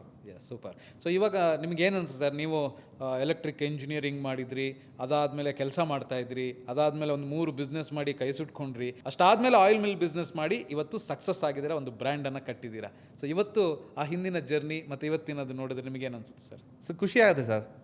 ಸೊ ತುಂಬ ಖುಷಿ ಆಗುತ್ತೆ. ಸ್ಟಾರ್ಟಿಂಗ್ ಸ್ಯಾಕ್ರಿಫೈಸ್ ಇದ್ದೇ ಇರುತ್ತೆ. ನೀವು ಎಲ್ಲೋ ಒಂದು ಕಡೆ ವರ್ಕ್ ಮಾಡ್ತಿರ್ಬೇಕಾದ್ರೆ ಒಂದಷ್ಟು ಪರ್ಟಿಕ್ಯುಲರ್ ಟೈಮ್ ಇರುತ್ತೆ. ಆ ಟೈಮ್ಗೆ ಹೋಗ್ತೀರಾ, ಬರ್ತೀರಾ, ಅಥವಾ ಏನೋ ಒಂದು ಅರ್ಧ ಗಂಟೆ 1 ಗಂಟೆ ಇದಾಗ್ಬೋದು ಅಷ್ಟೇ, ಹೆಚ್ಚು ಕಡಿಮೆ ಆಗ್ಬೋದು, ಜಾಸ್ತಿ ಆಗ್ಬೋದು ಅಷ್ಟೇ. ಬಟ್ ನೀವೇನೇ ಬಿಸ್ನೆಸ್ ಅಂತ ಸ್ಟಾರ್ಟ್ ಮಾಡಿದ್ರು ಸ್ಟಾರ್ಟಿಂಗ್ ಒಂದು 1 or 2 years ಅಥವಾ ಒಂದು 3 ವರ್ಷದವರೆಗೂ ನೀವು ತುಂಬ ಟೈಮ್ ಕೊಡಬೇಕಾಗತ್ತೆ. ತುಂಬ ಟೈಮ್ ಕೊಡಬೇಕಾಗತ್ತೆ. ಫ್ಯಾಮಿಲಿ ಟೈಮು ಅದು ಇದು ಎಲ್ಲನೂ ಕಟ್ ಮಾಡಬೇಕಾಗತ್ತೆ. ಸ್ಯಾಕ್ರಿಫೈಸ್ ಮಾಡ್ಬೇಕು ಸ್ಟಾರ್ಟಿಂಗ್ ಒಂದು 2-3 ತಿಂಗಳು, 2-3 ವರ್ಷ ಸಕ್ಸಸ್ ಅಂದರೆ ಸಸ್ಟೈನ್ ಆಗಿ ನಿಮಗೆ ಬ್ರೇಕ್ ಇವನ್ ಆಗೋವರೆಗೂ ನೀವು ತುಂಬ ಟೈಮ್ ಕೊಡಬೇಕಾಗತ್ತೆ. ಆಮೇಲೆ ಒಂದು ಸಿಸ್ಟಮ್ ಮಾಡಿದ್ರೆ ನಿಮ್ಗೊಂದಷ್ಟು ಟೈಮ್ ಸಿಗುತ್ತೆ ಆಮೇಲೆ. ಸೊ ಹಾಗೆ ಹೋಗ್ತಿರುತ್ತೆ. ಅಲ್ಲಿವರೆಗೂ ನೀವು ತುಂಬ ಮಗುದ್ ಸಾಕ್ಬೇಕಾಗತ್ತೆ. ಸೂಪರ್. ಯಾಕಂದ್ರೆ ಯಾವ್ದು ಕೂಡ ಏನು ತುಂಬಾ ಈಸಿಯಾಗಿ ಆಗ್ಬಿಡಲ್ಲ, ರಾತ್ರಿ ಆಗ್ಬಿಡಲ್ಲ. ಇಷ್ಟು ಸ್ಟ್ರಗಲ್, ಇಷ್ಟು ಎಫರ್ಟ್ ಶ್ರದ್ಧೆ ಇದ್ರೆ ಮಾತ್ರ ಮಾಡೋದಕ್ಕೆ ಸಾಧ್ಯ ಅಂತ. Sir, first month oil mill business ಇಂದ ನಿಮಗೆ ಬಂದ ಇನ್ಕಮ್ ಎಷ್ಟಿದೆ ನೆನಪಿದೆಯಾ? ಫಸ್ಟ್ ಮಂತ್ ಇನ್ಕಮ್ ಬರಲಿಲ್ಲ. ಅದೇ ನಾನು ಹೇಳಿದ್ನಲ್ಲ ಆಗಲೇ, ಏನಂದರೆ 3ನೇ ತಿಂಗಳಿಗೆ ನಮ್ಮದು ಯೂನಿಟ್ಸ್ ಅಷ್ಟೇನಾಯಿತು. 3ನೇ ತಿಂಗಳಿಗೆ ಯೂನಿಟ್ಸ್ ಅಷ್ಟೇನಾಯಿತು ಅಂತಂದ್ರೆ ನಂದು ಏನು ಓವರ್ ಹೆಡ್ಸ್ ಇತ್ತು ಯೂನಿಟ್ದು ಹಾ. ಅಷ್ಟೆಲ್ಲ ಕವರ್ ಆಗೋಷ್ಟು 3ನೇ ತಿಂಗಳಲ್ಲಿ ಬಂತು ನನಗೆ. ಅದು ಅಂದಾಜು ಎಷ್ಟು ಬಂದಿರ್ಬೋದು ಸರ್? ಮೋಸ್ಟ್ಲಿ ಒಂದು 1.5 ಲಕ್ಷ ಅಂತ ಅನ್ಸುತ್ತೆ 1.5 ಲಕ್ಷ ಆದಾಯ, ಆದಾಯ. ಪ್ರಾಫಿಟ್ ಅಲ್ಲ, ಆದಾಯ. ಆದಾಯ. Okay. ಇವಾಗ 4 ಮೆಷಿನ್ ಇಟ್ಕೊಂಡಿದ್ದೀರಾ, ತಿಂಗಳಿಗೆ ಎಷ್ಟು ಬರುತ್ತೆ ಸರ್? ಸರ್ ಈಗ ಒಂದು 13ರಿಂದ 15 ಲಕ್ಷ ಟರ್ನ್ ಓವರ್ ಮಾಡ್ತಾ ಇದ್ದೀವಿ. Turnover. ಟರ್ನ್ ಓವರ್ ಮಾಡ್ತಾ ಇದ್ದೀವಿ. 15 ಲಕ್ಷ ಟರ್ನ್ ಓವರ್ ಮಾಡ್ತಾ ಇದ್ದೀವಿ. ಸೊ ಈ ಮಾರಾಟ, ಮಾರ್ಕೆಟಿಂಗು ಇದೆಲ್ಲ ನೀವೇ ಮಾಡ್ತಾ ಇರೋದಾ? ಸೊ ಎಲ್ಲ ನಾವೇ ಮಾಡ್ತಾ ಇದ್ದೀವಿ ಸರ್, ನಾನೇ ಮಾಡ್ತೀನಿ. ಹೆಂಗ್ ಮಾಡ್ತೀರಿ ಸರ್ ಅದೆಲ್ಲ? ನಮ್ದು ಬಿಸ್ನೆಸ್ ಕಾನ್ಸೆಪ್ಟ್ ಏನಂದ್ರೆ B2C ನಮ್ಮದು. ಹಾಂ. ನಮ್ದು B2B ನಾವು ಜಾಸ್ತಿ ಮಾಡ್ತಿಲ್ಲ. ಹಾಂ. B2Bಲಿ ಒಂದಷ್ಟು ಡಿಫಿಕಲ್ಟೀಸ್ ಇರುತ್ತೆ, ಪೇಮೆಂಟ್ಸ್ ರಿಕವರಿ ಅದು ಇದು ಒಂದು ಸ್ವಲ್ಪ ಸಮಸ್ಯೆ ಇರುತ್ತೆ. ನಮ್ಮದು B2C ನಮ್ದು ಹೇಗೆ ಅಂತಂದರೆ ಕೌಂಟ್ರ್ ಸೇಲ್ ಚೆನ್ನಾಗಿ ಹೋಗುತ್ತೆ ನಮ್ದು ಲೋಕಲಲ್ಲಿ. ಕೌಂಟ್ರ್ ಸೇಲ್ ನಾವು ಹಾಂ ಹೌದು, ಮ್ಯಾನುಫ್ಯಾಕ್ಚರಿಂಗ್ ಯೂನಿಟ್ ಹತ್ರನೇ ಕೌಂಟ್ರ್ ಸೇಲು ಇದೆ. ಕೌಂಟ್ರ್ ಸೇಲ್ ನಾವು ಹೇಗೆ ಮಾಡ್ತೀವಿ ಅಂದರೆ ಲೂಸು ಜಾಸ್ತಿ ಪುಷ್ ಮಾಡ್ತೀವಿ. ಅಂದರೆ ಪ್ಲಾಸ್ಟಿಕ್ ಅವಾಯ್ಡ್ ಮಾಡೋದಕ್ಕೆ. ನಾವು ಪ್ಲಾಸ್ಟಿಕ್ ಕಂಪ್ಲೀಟ್ ನಿಲ್ ಮಾಡೋದಕ್ಕಾಗಲ್ಲ, ಆಲ್ಟರ್ನೇಟ್ ಬಾಟಲ್ ಬೇಕೇ ಬೇಕೋ ಅಲ್ಲಿ ಇಟ್ಟಿರ್ತೀವಿ. ಸ್ಟೀಲ್ ವೆಸಲ್ಸ್ಗೆ ಜಾಸ್ತಿ ನಾವು ಪುಷ್ ಮಾಡ್ತೀವಿ. ಕಸ್ಟಮರ್ ಸ್ಟೀಲ್ ಹೌದು, ಸ್ಟೀಲ್ ವೆಸಲ್ಸ್ ತರ್ತಾರೆ, ಲೂಸು ಹಾಕೊಂಡು ಹೋಗ್ಬಿಡ್ತಾರೆ. ಸೊ ಅವ್ರು ಹೇಗೆ ಅಂದರೆ ಹಾಗೆ ಅವ್ರು ಮಾಡಿರೋದಾದರೂ ಕೊಡ್ತೀವಿ, ಲೈವ್ ನಡೀತಿರೋದು ಬೇಕಾದ್ರೆ ಲೈವ್ ನಡೀತಿರೋದೇ ಅವ್ರಿಗೆ ಹಾಕ್ಸ್ಕೊಂಡು ಹೋಗ್ತಾರೆ ಕೆಲವರು. ಅಂದರೆ ಹ್ಯೂಮನ್ ಮೆಂಟಾಲಿಟಿ ಅದು. ಕರೆಕ್ಟ್. ಏನು ಮಾಡ್ಬಿಡ್ತಾರೋ ಏನೋ ಒಳಗಡೆ ನಾನಾದರೂ ಇರುತ್ತೆ, ಯಾರಾದರೂ ಇರುತ್ತೆ. ನಾನು ನೋಡಿದ್ರೆ ಹೌದು, ನಾನು ಎದುರುಗಡೆ ನೋಡಿದ್ರೆ ಸೊ ಹೌದು ನಾನು ಜೆನ್ಯೂನಾಗಿ ತಗೊಂಡು ನೀವು ಡೈರೆಕ್ಟ್ ಕಸ್ಟಮರ್ಸ್ಗೆ ಸೇಲ್. ಹಾಂ ಹೌದು. ಎಲ್ಲೆಲ್ಲಿ ಮಾಡ್ತೀರಿ ಸರ್? ಒಂದು ಫಸ್ಟ್ ಪಾರ್ಟ್ ಯೂನಿಟ್ಗೆ ಬಂದು ಅಲ್ಲೇ ತೊಗೊಂಡು ಹೋಗ್ತಾರೆ ಅಕ್ಕಪಕ್ಕ ಲೋಕಲ್ ಅವರೆಲ್ಲ ವಿಜಯನಗರದಲ್ಲಿ. ಇನ್ನೊಂದಷ್ಟು ನಾವು ಡೆಲಿವರಿ ಮಾಡ್ತೀವಿ, ಹೋಮ್ ಡೆಲಿವರಿ ಮಾಡ್ತೀವಿ. ನಮ್ಮದೇ ಹುಡುಗರಿದ್ದಾರೆ, 5 ಜನ ಹುಡುಗರಿದ್ದಾರೆ ಈಗ. ಸೊ ಆರ್ಡರ್ಸು ಆಫ್ಲೈನ್ ಆರ್ಡರ್ಸ್ ಬರುತ್ತೆ, ಆನ್ಲೈನ್ ಆರ್ಡರ್ಸ್ ಬರುತ್ತೆ. ವೆಬ್ಸೈಟ್ ಇದೆ, ಆ ವೆಬ್ಸೈಟಲ್ಲೂ ಬರುತ್ತೆ. ಔಟ್ ಆಫ್ ಬೆಂಗಳೂರೆಲ್ಲ ಕೊರಿಯರ್ ಮಾಡ್ತೀವಿ. ವಿತಿನ್ ಬೆಂಗಳೂರೆಲ್ಲ ನಾವೇ ಡೈರೆಕ್ಟ್ ಡೆಲಿವರಿ ಮಾಡ್ತೀವಿ. ಡೈರೆಕ್ಟ್ ಡೆಲಿವರಿ ಹೇಗೆ ಅಂದರೆ ಒಂದೊಂದು ರೂಟು, ಒಂದೊಂದು ಸ್ಟ್ರೆಚ್ಚು ಒಂದೊಂದು ಕಡೆ ಪ್ಲಾನ್ ಮಾಡ್ಕೊಳ್ತೀವಿ. ಈಗ ವಿಜಯನಗರದಿಂದ ಚಾಮರಾಜಪೇಟೆ, ಬಸವನಗುಡಿ, ಜಯನಗರ, JP ನಗರ ಒಂದಿನ ಡೆಲಿವರಿ ಕೊಟ್ಟರೆ, ಮಲ್ಲೇಶ್ವರಂ, ರಾಜಾಜಿನಗರ ಒಂದಿನ ಡೆಲಿವರಿ. ಹಂಗೆ ಬಲ್ಕ್ ಆರ್ಡರ್ಸ್ ಅಥವಾ ಒಂದೊಂದು? ಇಲ್ಲ, ರಿಟೈಲ್ ಆರ್ಡರ್. 1 ಲೀಟರ್ ಇದು ಮಾಡಿದ್ರು ಹೌದೌದು, any quantity across Bengaluru delivery ಕೊಡ್ತೀವಿ. ಕರ್ನಾಟಕಕ್ಕೂ ಅಂದರೆ ರಾಜ್ಯದಾದ್ಯಂತ ಕೊಡ್ತೀವಿ, ಕೊರಿಯರ್ ಮಾಡ್ತೀವಿ. ವಿತಿನ್ ಬೆಂಗಳೂರು ಡೈರೆಕ್ಟ್ ಡೆಲಿವರಿ ಮಾಡ್ತೀವಿ. ಡೆಲಿವರಿ ಒಂದು ನಾಮಿನಲ್ ಚಾರ್ಜಸ್ ಮಾಡ್ತೀವಿ, ಒಂದು 30-40 ರೂಪೀಸ್ 50 ರೂಪೀಸ್ವರೆಗೂ ಚಾರ್ಜಸ್ ಮಾಡ್ತೀವಿ. ಈಸ್ಟ್ ಬೆಂಗಳೂರು, ವೈಟ್ ಫೀಲ್ಡ್ ಎಲ್ಲ ಡೆಲಿವರಿ ಮಾಡ್ತೀವಿ ಈ ಕಡೆಯಿಂದ. ಸೊ ಎಲ್ಲಿದ್ರು ಸೊ ಪ್ಲಾನ್ ಒಂದು 4-5 ಡೆಲಿವರಿ ಒಂದೊಂದು ದಿನಕ್ಕೆ ಪ್ಲಾನ್ ಮಾಡ್ಕೊಳ್ತೀವಿ. ನಿಮ್ಮ ಹುಡುಗರೇ? ಹೌದು, ನಮ್ಮ ಹುಡುಗರೇ ಡೈರೆಕ್ಟಾಗಿ ತೊಗೊಂಡೋಗಿ ಮನೆಗೆ. ಸೊ ಈಗ ಪಬ್ಲಿಸಿಟಿ ಅಂತ ಹೇಳಿದ್ರೆ ಹೆಂಗೆ ಜನ ನಿಮ್ಮನ್ನು ರೀಚ್ ಆಗ್ತಾರೆ? ಅಂದರೆ ನೀವು ಸೋಷಿಯಲ್ ಮೀಡಿಯಾನ, ಡಿಜಿಟಲ್ ಮಾರ್ಕೆಟಿಂಗ್ ಅಥವಾ ಹೆಂಗೆ ಇದು ಮಾಡಿ? ಡಿಜಿಟಲ್ ಮಾರ್ಕೆಟಿಂಗ್ ಈಗ ಒಂದು 6 ತಿಂಗಳಿಂದ ಸ್ಟಾರ್ಟ್ ಮಾಡಿಸಿದ್ದೀನಿ, ಮೊದಲೇನು ಮಾಡಿರಲಿಲ್ಲ. Okay. So mouth, word of mouth. ನಮಗೆ ಅಲ್ಲೇ ಇದ್ದಿದ್ರಿಂದ ನಾನು ಒಂದಷ್ಟು ಲೋಕಲ್ ಜನ ಗೊತ್ತಿದ್ರು. ಕರೆಕ್ಟ್. ಸೊ ವರ್ಡ್ ಆಫ್ ಮೌತಿಂದನೇ ನಮ್ಮದು ಯೂನಿಟ್ಸ್ ಅಷ್ಟೇನಾಗಿದ್ದು ಸ್ಟಾರ್ಟಿಂಗ್. ಈಗ ಡಿಜಿಟಲ್ ಮಾರ್ಕೆಟ್. ಹೌದು, ಈಗ ಸ್ಟಾರ್ಟ್ ಮಾಡಿದ್ದೀನಿ. ಸೊ ನೆಕ್ಸ್ಟ್ ಪ್ಲಾನ್ ಏನು ಸರ್? ಇಲ್ಲಿವರೆಗೆ ತಂದು ನಿಲ್ಲಿಸಿದ್ದೀರಾ, ನೆಕ್ಸ್ಟ್ ಫ್ಯೂಚರ್ ಏನು ಮಾಡಬೇಕು ಅಂತಿದ್ದೀರಾ? ಎಕ್ಸ್ಪ್ಯಾಂಡ್ ಮಾಡಬೇಕು. ಎಕ್ಸ್ಪ್ಯಾಂಡ್ ಮಾಡೋದಕ್ಕೆ ಈ ಲೋನ್ ಕ್ಲಿಯರ್ ಆಗಬೇಕು. ಲೋನ್ ಕ್ಲಿಯರ್ ಆಗಿ ಬ್ರ್ಯಾಂಡಿಂಗ್ಗೆ ಇನ್ನೊಂದ್ಸರಿ ಲೋನ್ ಕೊಡ್ತಾರೆ ಬೇಕಾದರೆ, ಅದನ್ನು ತೊಗೋಬೋದು. ಅಂದರೆ ಒಟ್ಟಿಗೆ ಅದು ಲೋನ್ ಹೇಗೆ ಅಂದರೆ PMFMEನಲ್ಲಿ ಒಂದೇ ಸರಿ ಕೊಡೋದು, ಮ್ಯಾನುಫ್ಯಾಕ್ಚರಿಂಗ್ಗೆ ಅಂತ ಒಂದೇ ಸರಿ ಕೊಡೋದು. ನೀವು ಬ್ರ್ಯಾಂಡಿಂಗ್ಗೆ ಎಕ್ಸ್ಪ್ಯಾಂಡ್ ಮಾಡ್ತೀರಾ ಅಂದರೆ 2ನೇ ಸರಿ ಕೊಡ್ತಾರೆ ಹಾಗೆ.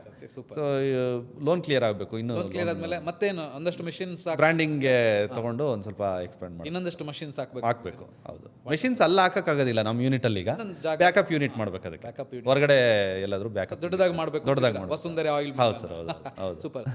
ಫೈನಲಿ ಸರ್, ಇಷ್ಟೆಲ್ಲ ನಿಮ್ಮ ನಾಲೆಜನ್ನು ನಮ್ಮ ಜೊತೆಗೆ ಶೇರ್ ಮಾಡಿದ್ದೀರಾ.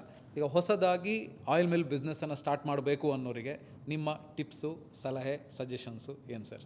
ಸರ್ ಏನಂತಂದರೆ, ಈಗ ಬಿಸ್ನೆಸ್ ಅಂತ ನೀವು ಯೋಚನೆ ಮಾಡ್ತಿದ್ದಂಗೆ ಒಂದು ಡೆಡಿಕೇಶನ್ ಈಸ್ ವೆರಿ ಇಂಪಾರ್ಟೆಂಟ್.